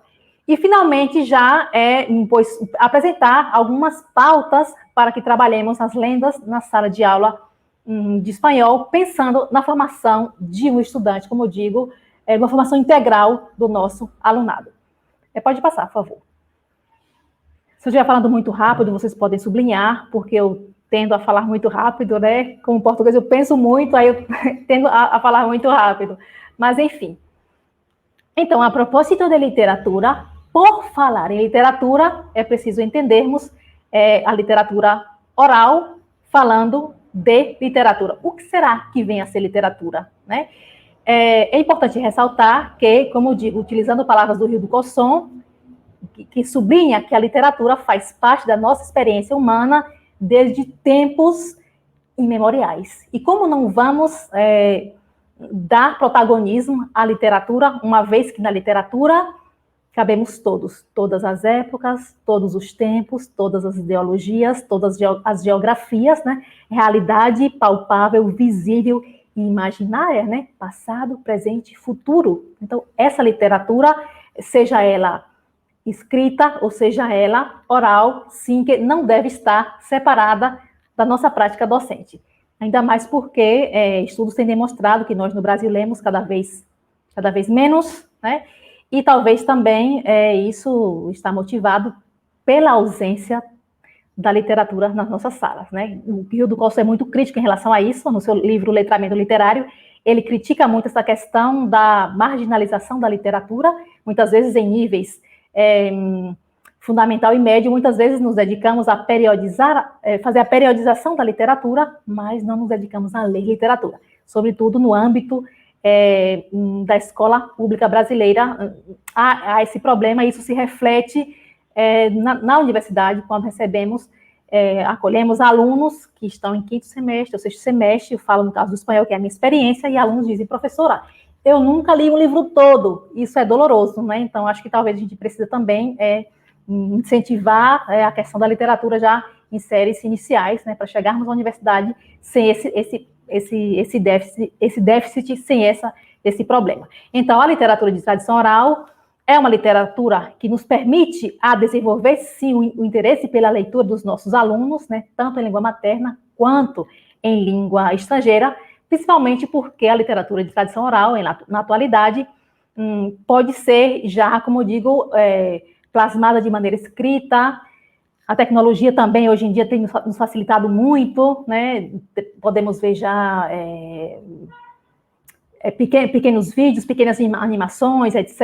Então, é interessante, pois, aproveitar toda essa riqueza também, né, de transmissão da literatura de tradição oral, né, para trabalhar na nossa sala de aula. Pode avançar um pouquinho, por favor. Então, entendendo o que é literatura, vale a pena sublinhar, em palavras do Cosson também, que a literatura é plena de saberes sobre o homem e sobre o mundo, um pouco coincidindo com as aportações da Pasquale Amoroter, não? A literatura, como digo, que reflete problemas de homens e mulheres de todos os tempos, né? Isso o faz a literatura geral, ou literatura de autor, e também o faz a literatura de tradição oral. A palavra literatura provém do latim, litera, que significa letra, né? E, claro, se diz, entre as várias acepções, que a literatura é essa transmissão é uma bela arte transmitida através da palavra, né? Mas sabemos que a literatura não simplesmente é transmitida através da palavra, e vem Câmara Cascudo para colocar algumas observações a mais. Ele se refere da literatura como a arte bela que emprega como instrumento a palavra, mesmo quando a literatura não está escrita. Aí entra a questão da literatura de tradição oral no altar da literatura considerada geral. Porque tem elemento em comum, né? Daí a sua autenticidade, da sua importância em pé de igualdade. Uma vez que tem o mesmo instrumento de transmissão que é a palavra. Pode adiantar. Então, e já falando mais diretamente sobre a literatura de tradição oral, né, a denominação literatura de tradição oral foi utilizado por primeira vez no ano de 1888 por um etnólogo francês, Paul Sébillot, né, que registrou em uma coleção de textos colhidos da sua Alta Bretanha, entre eles lendas, contos e outras manifestações da tradição popular da sua realidade. Então, durante muito tempo, como digo, essa literatura, por mais que tenha sido a célula madre, né, da literatura geral, foi considerada literatura pouco autêntica e até pouco estudada durante muito tempo, realmente. Bom, quando falamos de literatura oral, evidentemente que é uma literatura transmitida de geração a geração, de boca em boca, né? Então, isso acontece de pais para filhos, né? De geração a geração, de boca em boca. E, claro, não podemos esquecer, como eu digo, né, que essa literatura também pode, inclusive, desaparecer ou estancar-se no tempo, né? Uma vez que, falando de literatura de tradição oral, em geral, se trata de uma literatura que nasce e floresce em meios mais rurais, né? E nós sabemos que, no caso do Brasil e do mundo inteiro, há uma tendência à urbanização do meio rural, né? Muitas tradições estão sendo perdidas ou esquecidas, por causa da interferência do que chamamos progresso, esse progresso, né, essa civilização em progresso que chega sem pedir permissão. E no caso da Amazônia brasileira, claro, isso há 500 anos atrás começou de maneira muito acelerada, né? Mas falando dos nossos personagens que nascem e florescem na nossa Amazônia brasileira, importante ressaltar que figuras como o popular Curupira despertou interesse e ocupou páginas da literatura europeia ou de representantes da literatura europeia, como, por exemplo, o Curupira. Os primeiros registros sobre o Curupira são do ano 1560, feitos pelo padre José de Anchieta, né? Quem se referia a esse gênio tutelar da floresta como um demônio, né? Então, para o colonizador europeu, era um demônio, né? Mas para as populações nativas, sabemos que era considerado o Curupira como um gênio tutelar da nossa floresta. Então, claro que essa literatura também, se tem contato com outras culturas, com outras realidades, também vai se transformar, né? Temos o exemplo da Matilda Pereira, um dos personagens mais grandiosos também da literatura de tradição oral amazônica, que dependendo da zona onde aparece, por dizer de algum modo, às vezes até exige, entre aspas, presentes em que a gente sabe que não fazem parte da nossa realidade amazônica, né? Já a cachaça, fumo, elementos que são introduzidos de outras culturas não nativas, né? Então, porque as lendas são um elemento vivo, né? Que se fundem e se confundem com as realidades e se adaptam também ao meio, né? Com o passar do tempo, como eu digo, vão se adaptando a lugares, tempos, espaços, etc. É interessante a gente lembrar que estamos falando do Brasil, esse país mestiço, né, onde no início da sua formação teve o contato de 3 grandes povos, né, os povos nativos, os povos escravizados, normalmente vindos da África, e os povos europeus colonizadores que impuseram sua língua, sua cultura, e tudo isso que a gente já conhece, que a história nos demonstrou. Pode passar.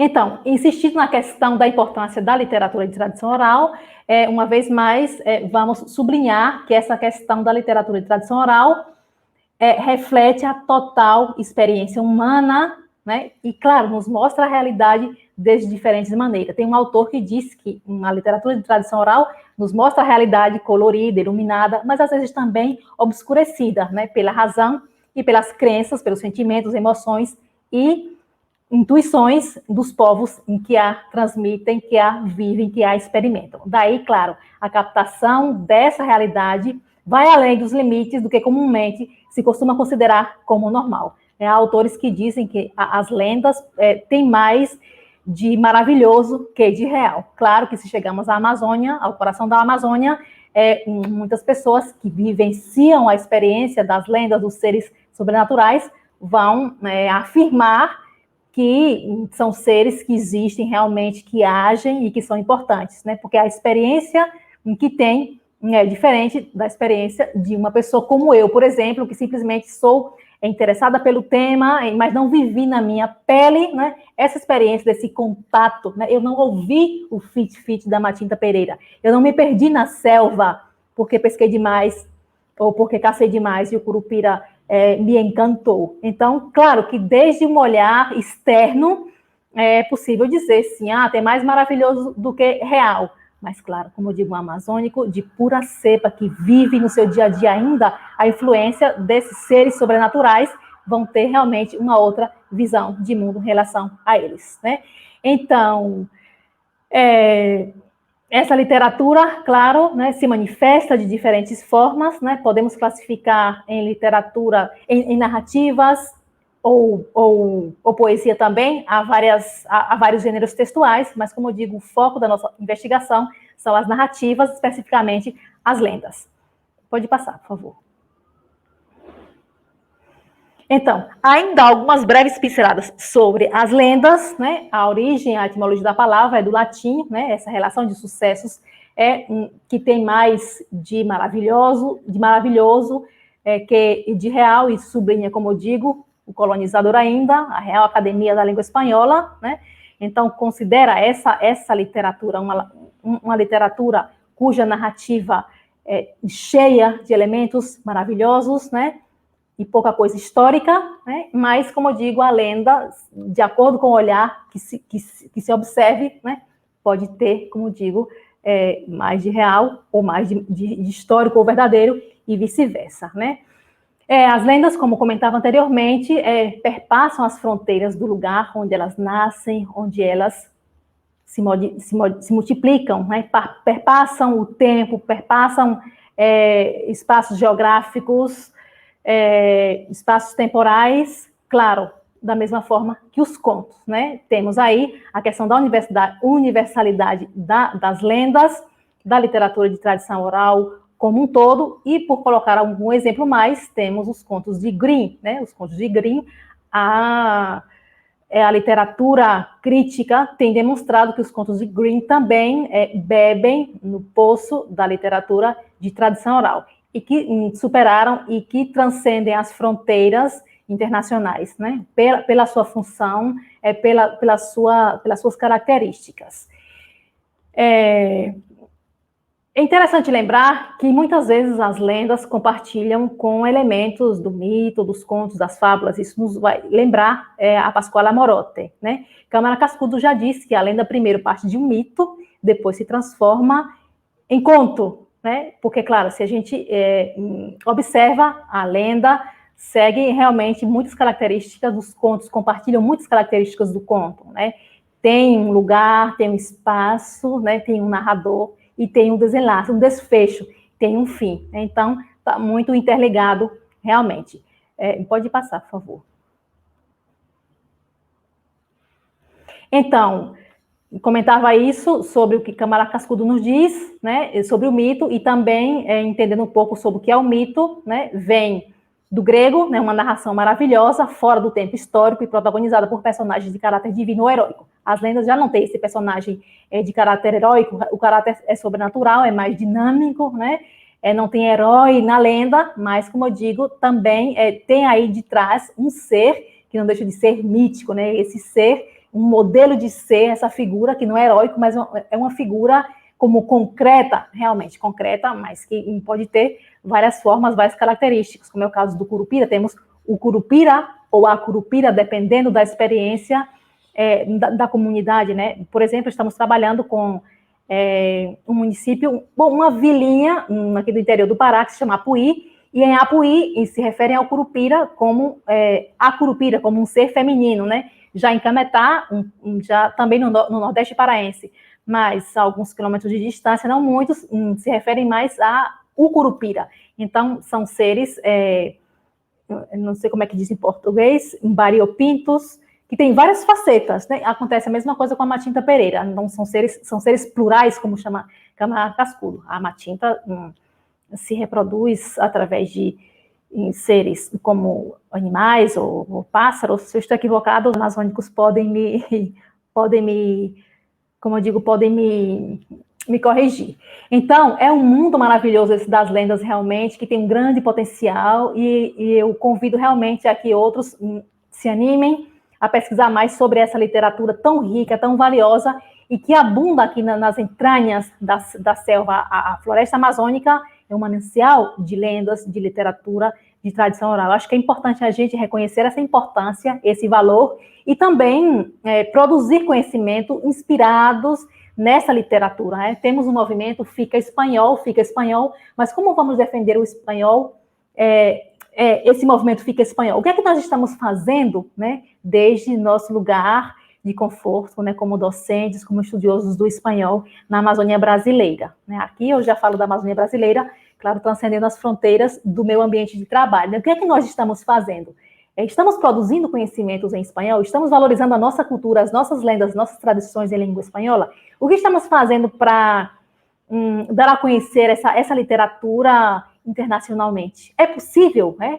Estamos dispostos a fazê-lo?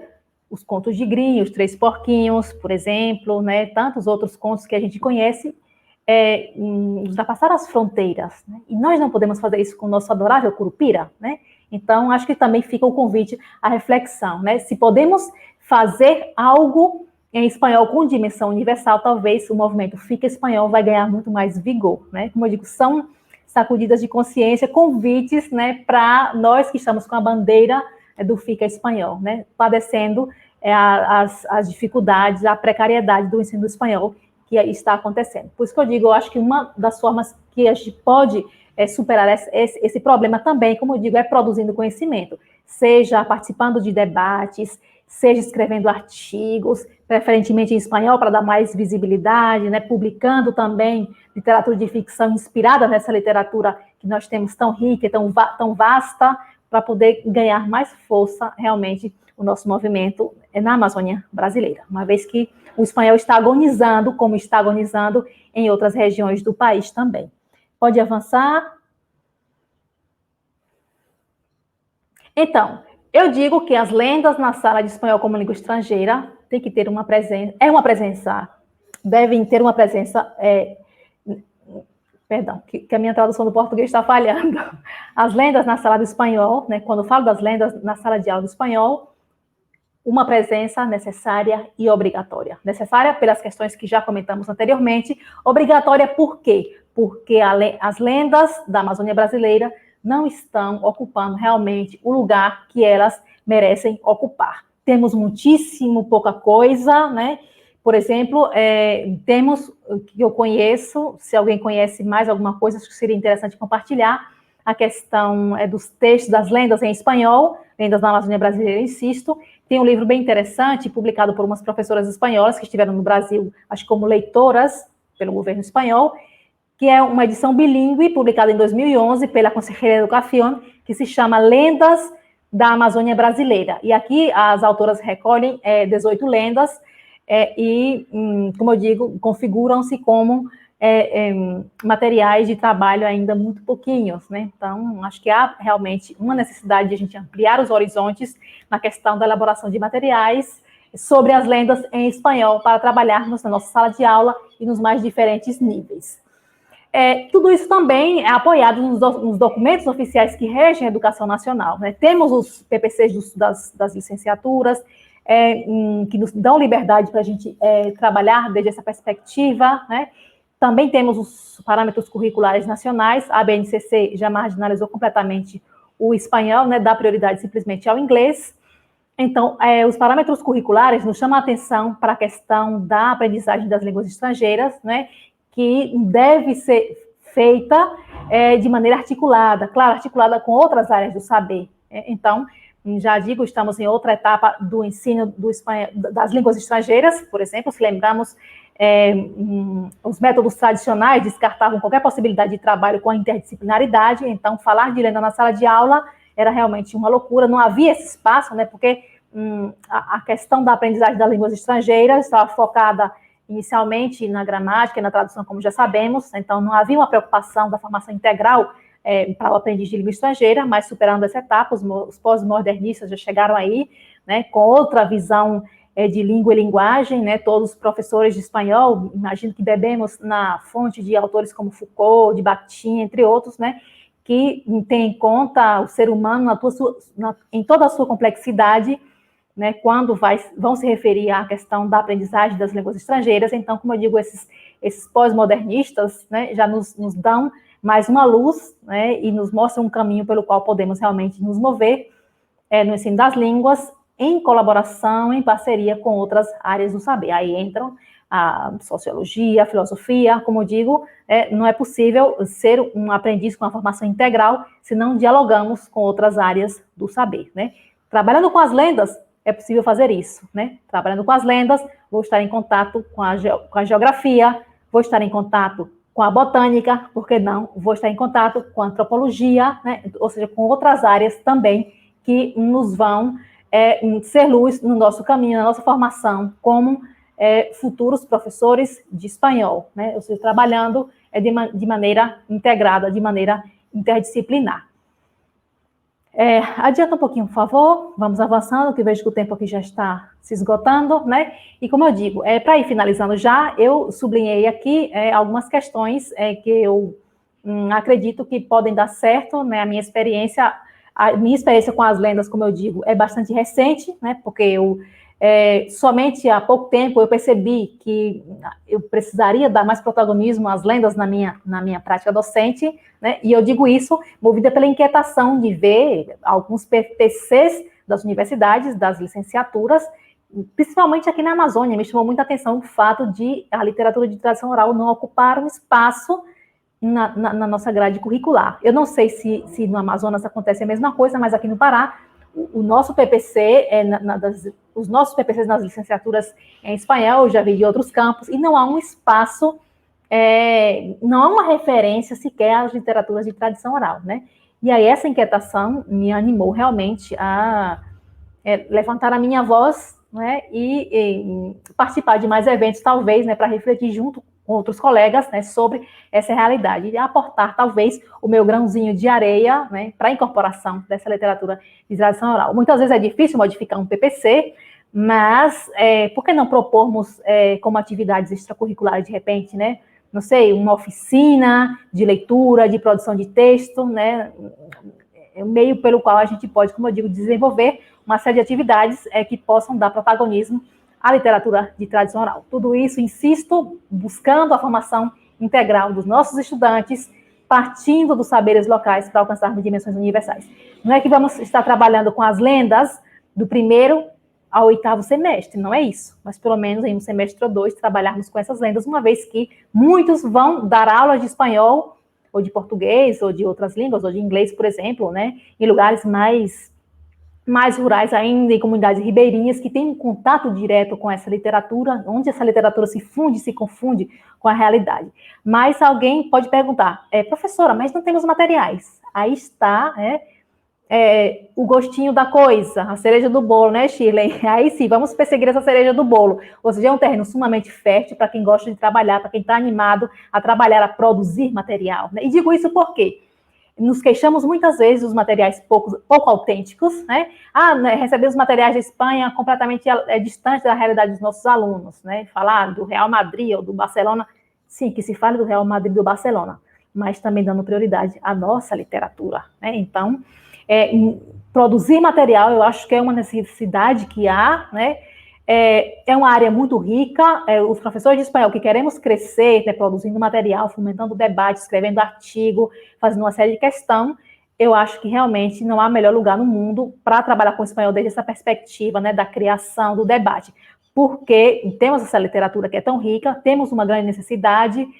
Livro em espanhol é muito difícil de conseguir, hoje em dia a gente já pode comprar por estante virtual, livro de segunda mão, etc., mas mesmo assim ainda há muito pouca coisa. E sobretudo nos métodos de ensino de espanhol, né, para as séries iniciais, que materiais nós temos para trabalhar com nossos alunos ribeirinhos, nossos alunos quilombolas, com nossos alunos da periferia, que não têm acesso tanto à tecnologia, que não têm acesso a livro, né? O que nós estamos fazendo? Pensamos em preparar algum material, né, audiolivro, né, contos inspirados nessas narrativas, né, publicados pelas nossas secretarias de educação, pelos nossos departamentos na universidade? Pensamos em fazer alguma coisa? Se não pensamos até hoje, fica o convite, fica a reflexão. Então, como eu digo, em busca desse aprendiz com uma formação integral, né, desses bons leitores, bons escritores, bons ouvintes, bons conselheiros, né, partimos da ideia de que se pode trabalhar as lendas de diferentes formas e em todos os níveis. Aqui deixo aberto o convite aos professores e professoras, né, que conhecem o contexto onde trabalham, o perfil dos seus alunos, as necessidades, os desejos, para prepararem as atividades a partir de todas essas questões. Vem Moreno Fernandes, um clássico do ensino do espanhol como língua estrangeira, com seu livro, que é Espanhol a Enseñar, imagino que todos conhecem aqui, todos os professores de espanhol, né, por colocar algum exemplo. Ele fala que é importante prestar atenção ao contexto no qual desenvolvemos nossa prática docente, para aí tomarmos a decisão, né, mas sem causar prejuízo à formação universal do nosso alunado, né? Paulo Freire diz que os nossos alunos, mesmo quando não sabem ler as letras, já têm a leitura do mundo, porque a leitura do mundo é anterior à leitura da palavra. Então, os meus alunos amazônicos têm a leitura de mundo melhor que em outras regiões, se me refiro à questão do meio ambiente, da selva e tudo o que isso significa, por exemplo. Então, por que não eu ensinar-lhes a palavra, as letras, a partir de elementos da sua realidade, né? Então, como eu digo, aí entra a função do professor, aquele professor com talento para escrever, ou se não tem talento para escrever, de repente fazer levantamento dos seus alunos. Sempre tem um aluno que escreve poesia, que escreve conto, e por que não pegar esses materiais, traduzir esses materiais para trabalharmos na nossa sala de aula? Então, eu coloco algumas pautas para trabalhar as lendas ou histórias, né, das narrativas orais na nossa sala de aula, nos mais variados âmbitos, como eu digo, em níveis, né? Podemos trabalhar desde o nível mais elementar ao nível mais avançado. E na universidade, sim, precisamos muitíssimo trabalhar com essa narrativa para desenvolvermos diferentes habilidades. Contação de história, né, leitura, produção de escrita criativa, etc, etc. Então, eu começo pelo âmbito da tradução. E por que eu começo pelo âmbito da tradução?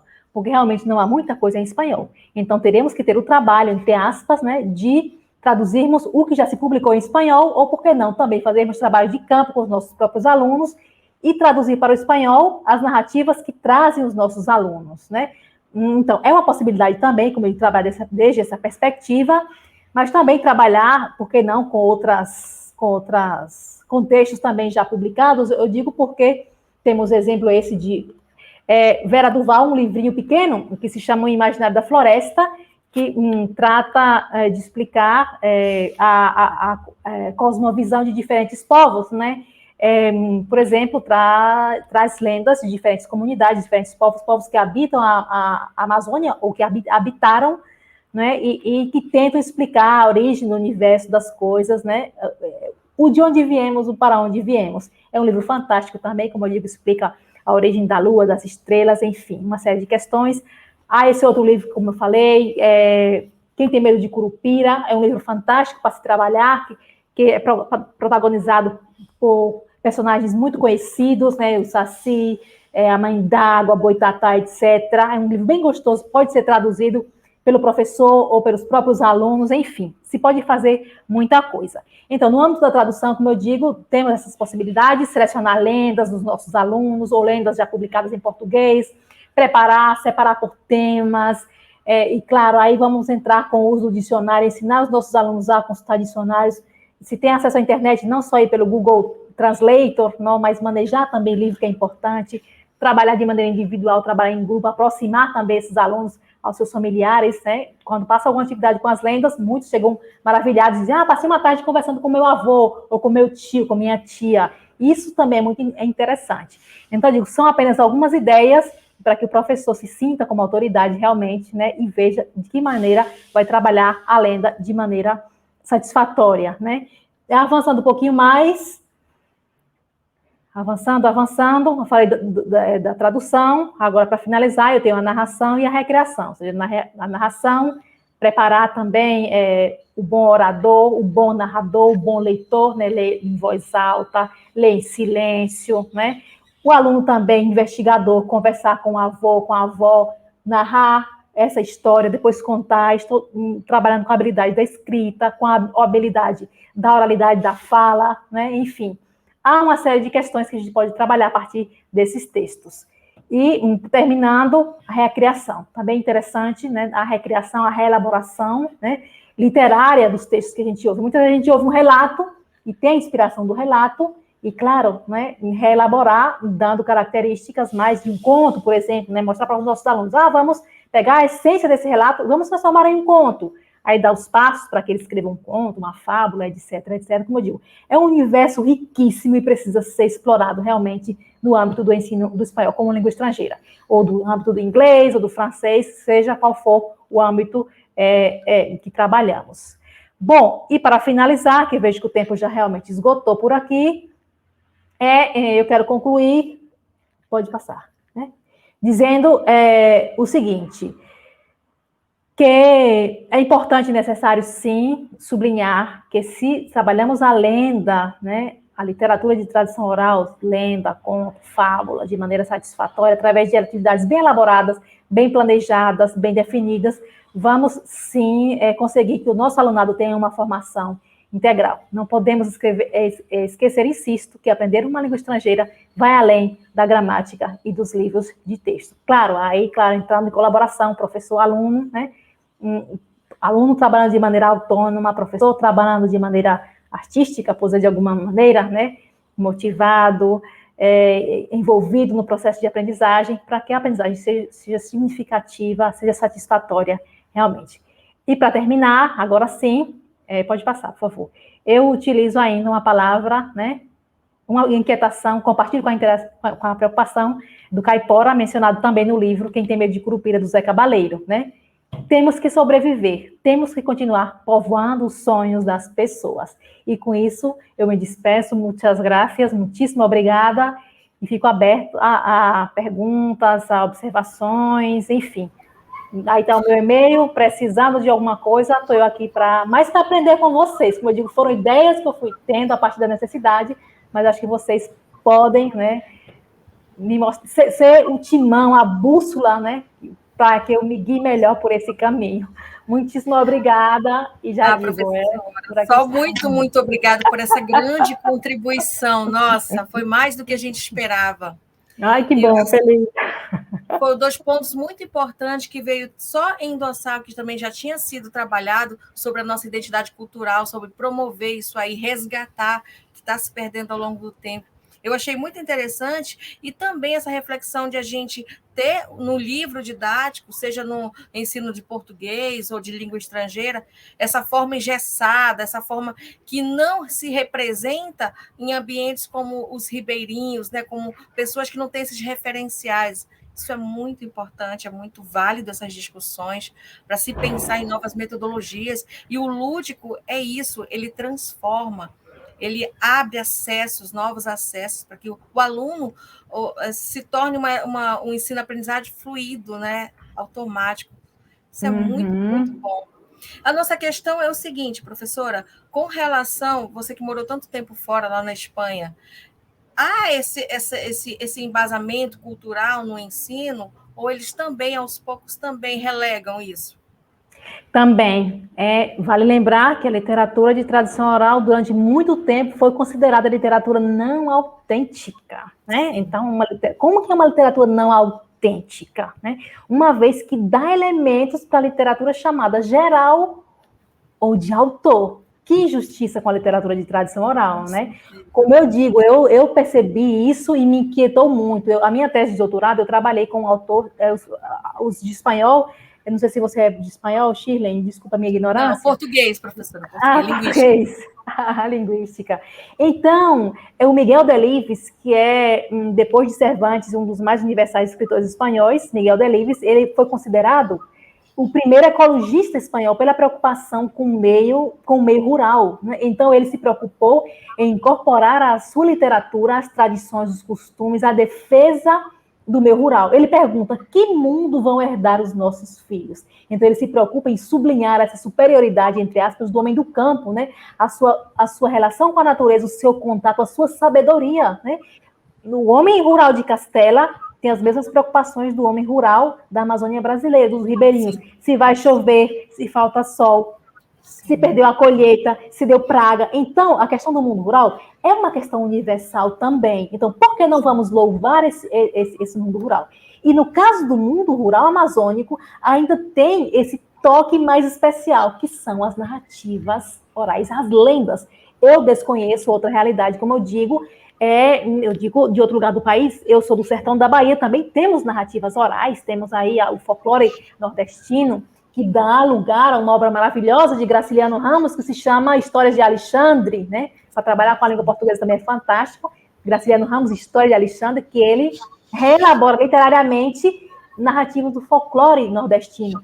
Mas como na Amazônia brasileira, eu sinceramente não conheço muito. Como eu digo, é um terreno novo para mim. Eu estou trabalhando agora com o meu projeto de pesquisa em colaboração com duas colegas, uma do México, que trabalha para a Biblioteca Nacional, e outra do Senegal. Eu gostaria muito de me aproximar. Uma colega do doutorado do Senegal, ela está maravilhada com o projeto de pesquisa que eu estou desenvolvendo, então eu gostaria muito de estreitar laços, porque, inclusive, eu li alguma coisa sobre que o curupira aparece em alguma cultura de algum lugar da África Ocidental, não sei em que lugar. Eu estou doida para descobrir esse curupira da África.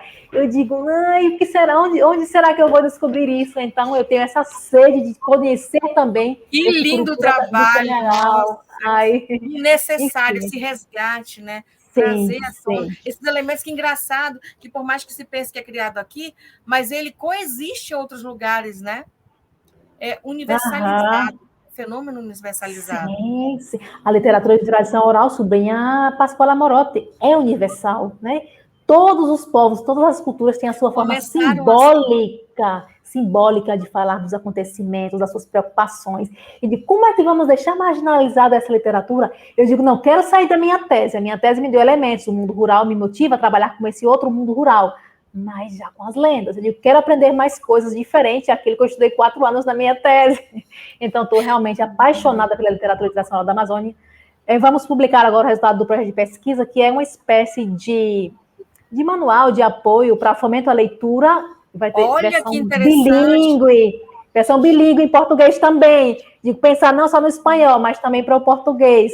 Então, nossa ideia é, tomara que saia ano que vem. Então, se sair, eu vou bater a porta da Federal do Amazonas e dizer, olha, tem lugar para a gente falar do nosso livro? Tem lugar no Greenplex, isso vai ser lindo acolher esse seu novo projeto, é que a gente precisa disso, de incentivos, né, de abrir outros olhares, né, para a nossa cultura e também para a língua estrangeira, que é importante, a gente tem que lutar por isso, né, que é importante trazer, agregar conhecimento.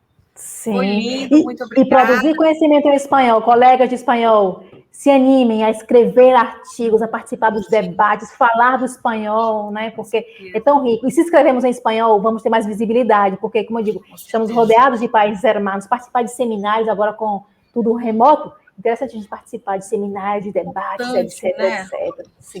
Eu agradeço. Se tiver mais alguma pergunta, né, eu agradeço, fico aberta a contribuições. A gente só quer trazer os outros colegas aí para agradecer, os palestrantes de hoje, os comunicadores. Olha, o Felipe Dantas, nosso muito obrigada, a Júlia e a Norma. Muito obrigada a cada um de vocês. Nós fizemos hoje, assim, foi deslumbrante, foi maravilhoso. Eu acho que foi um grande encontro. E a gente conseguiu também trazer os elementos que vocês se imbricaram nas pesquisas de vocês. Elas são complementares, elas se ajudam, se contribuem. Muito obrigada por cada um de vocês. E que nós possamos aí, né, continuar nesse embate, nessa luta, por falar de literatura, mas falar também das questões sociais, dos problemas, e problematizar as questões que ainda estão por vir. Isso é muito, muito necessário. Professora Gracineia, foi linda, a gente espera que os teus outros projetos possam estar aqui conosco também, como o Felipe aí para o mestrado, a Júlia que está terminando também, a Norma, nossa mestra, né? Olha aí, nós temos grandes nomes aqui e que possamos ainda continuar na nossa luta. Então, o Greenplex só agradece e que a gente possa estar juntos aí em outro momento. E a gente vai finalizar aqui, lembrando que nossos encontros são às quintas, de 15 a 17, horário de Manaus, E possam se inscrever também nos nossos canais, onde esses vídeos vão ficar disponíveis quando vocês quiserem assistir. E nossas portas sempre estarão abertas para cada um de vocês. Nosso muito, muito, muito obrigada. Obrigada. Muitíssimo obrigada. Tchau, tchau. Boa noite. Tchau, tchau. Obrigada, Boa gente. noite. Tchau, tchau. Eu que agradeço. Boa noite. Boa noite. Tchau.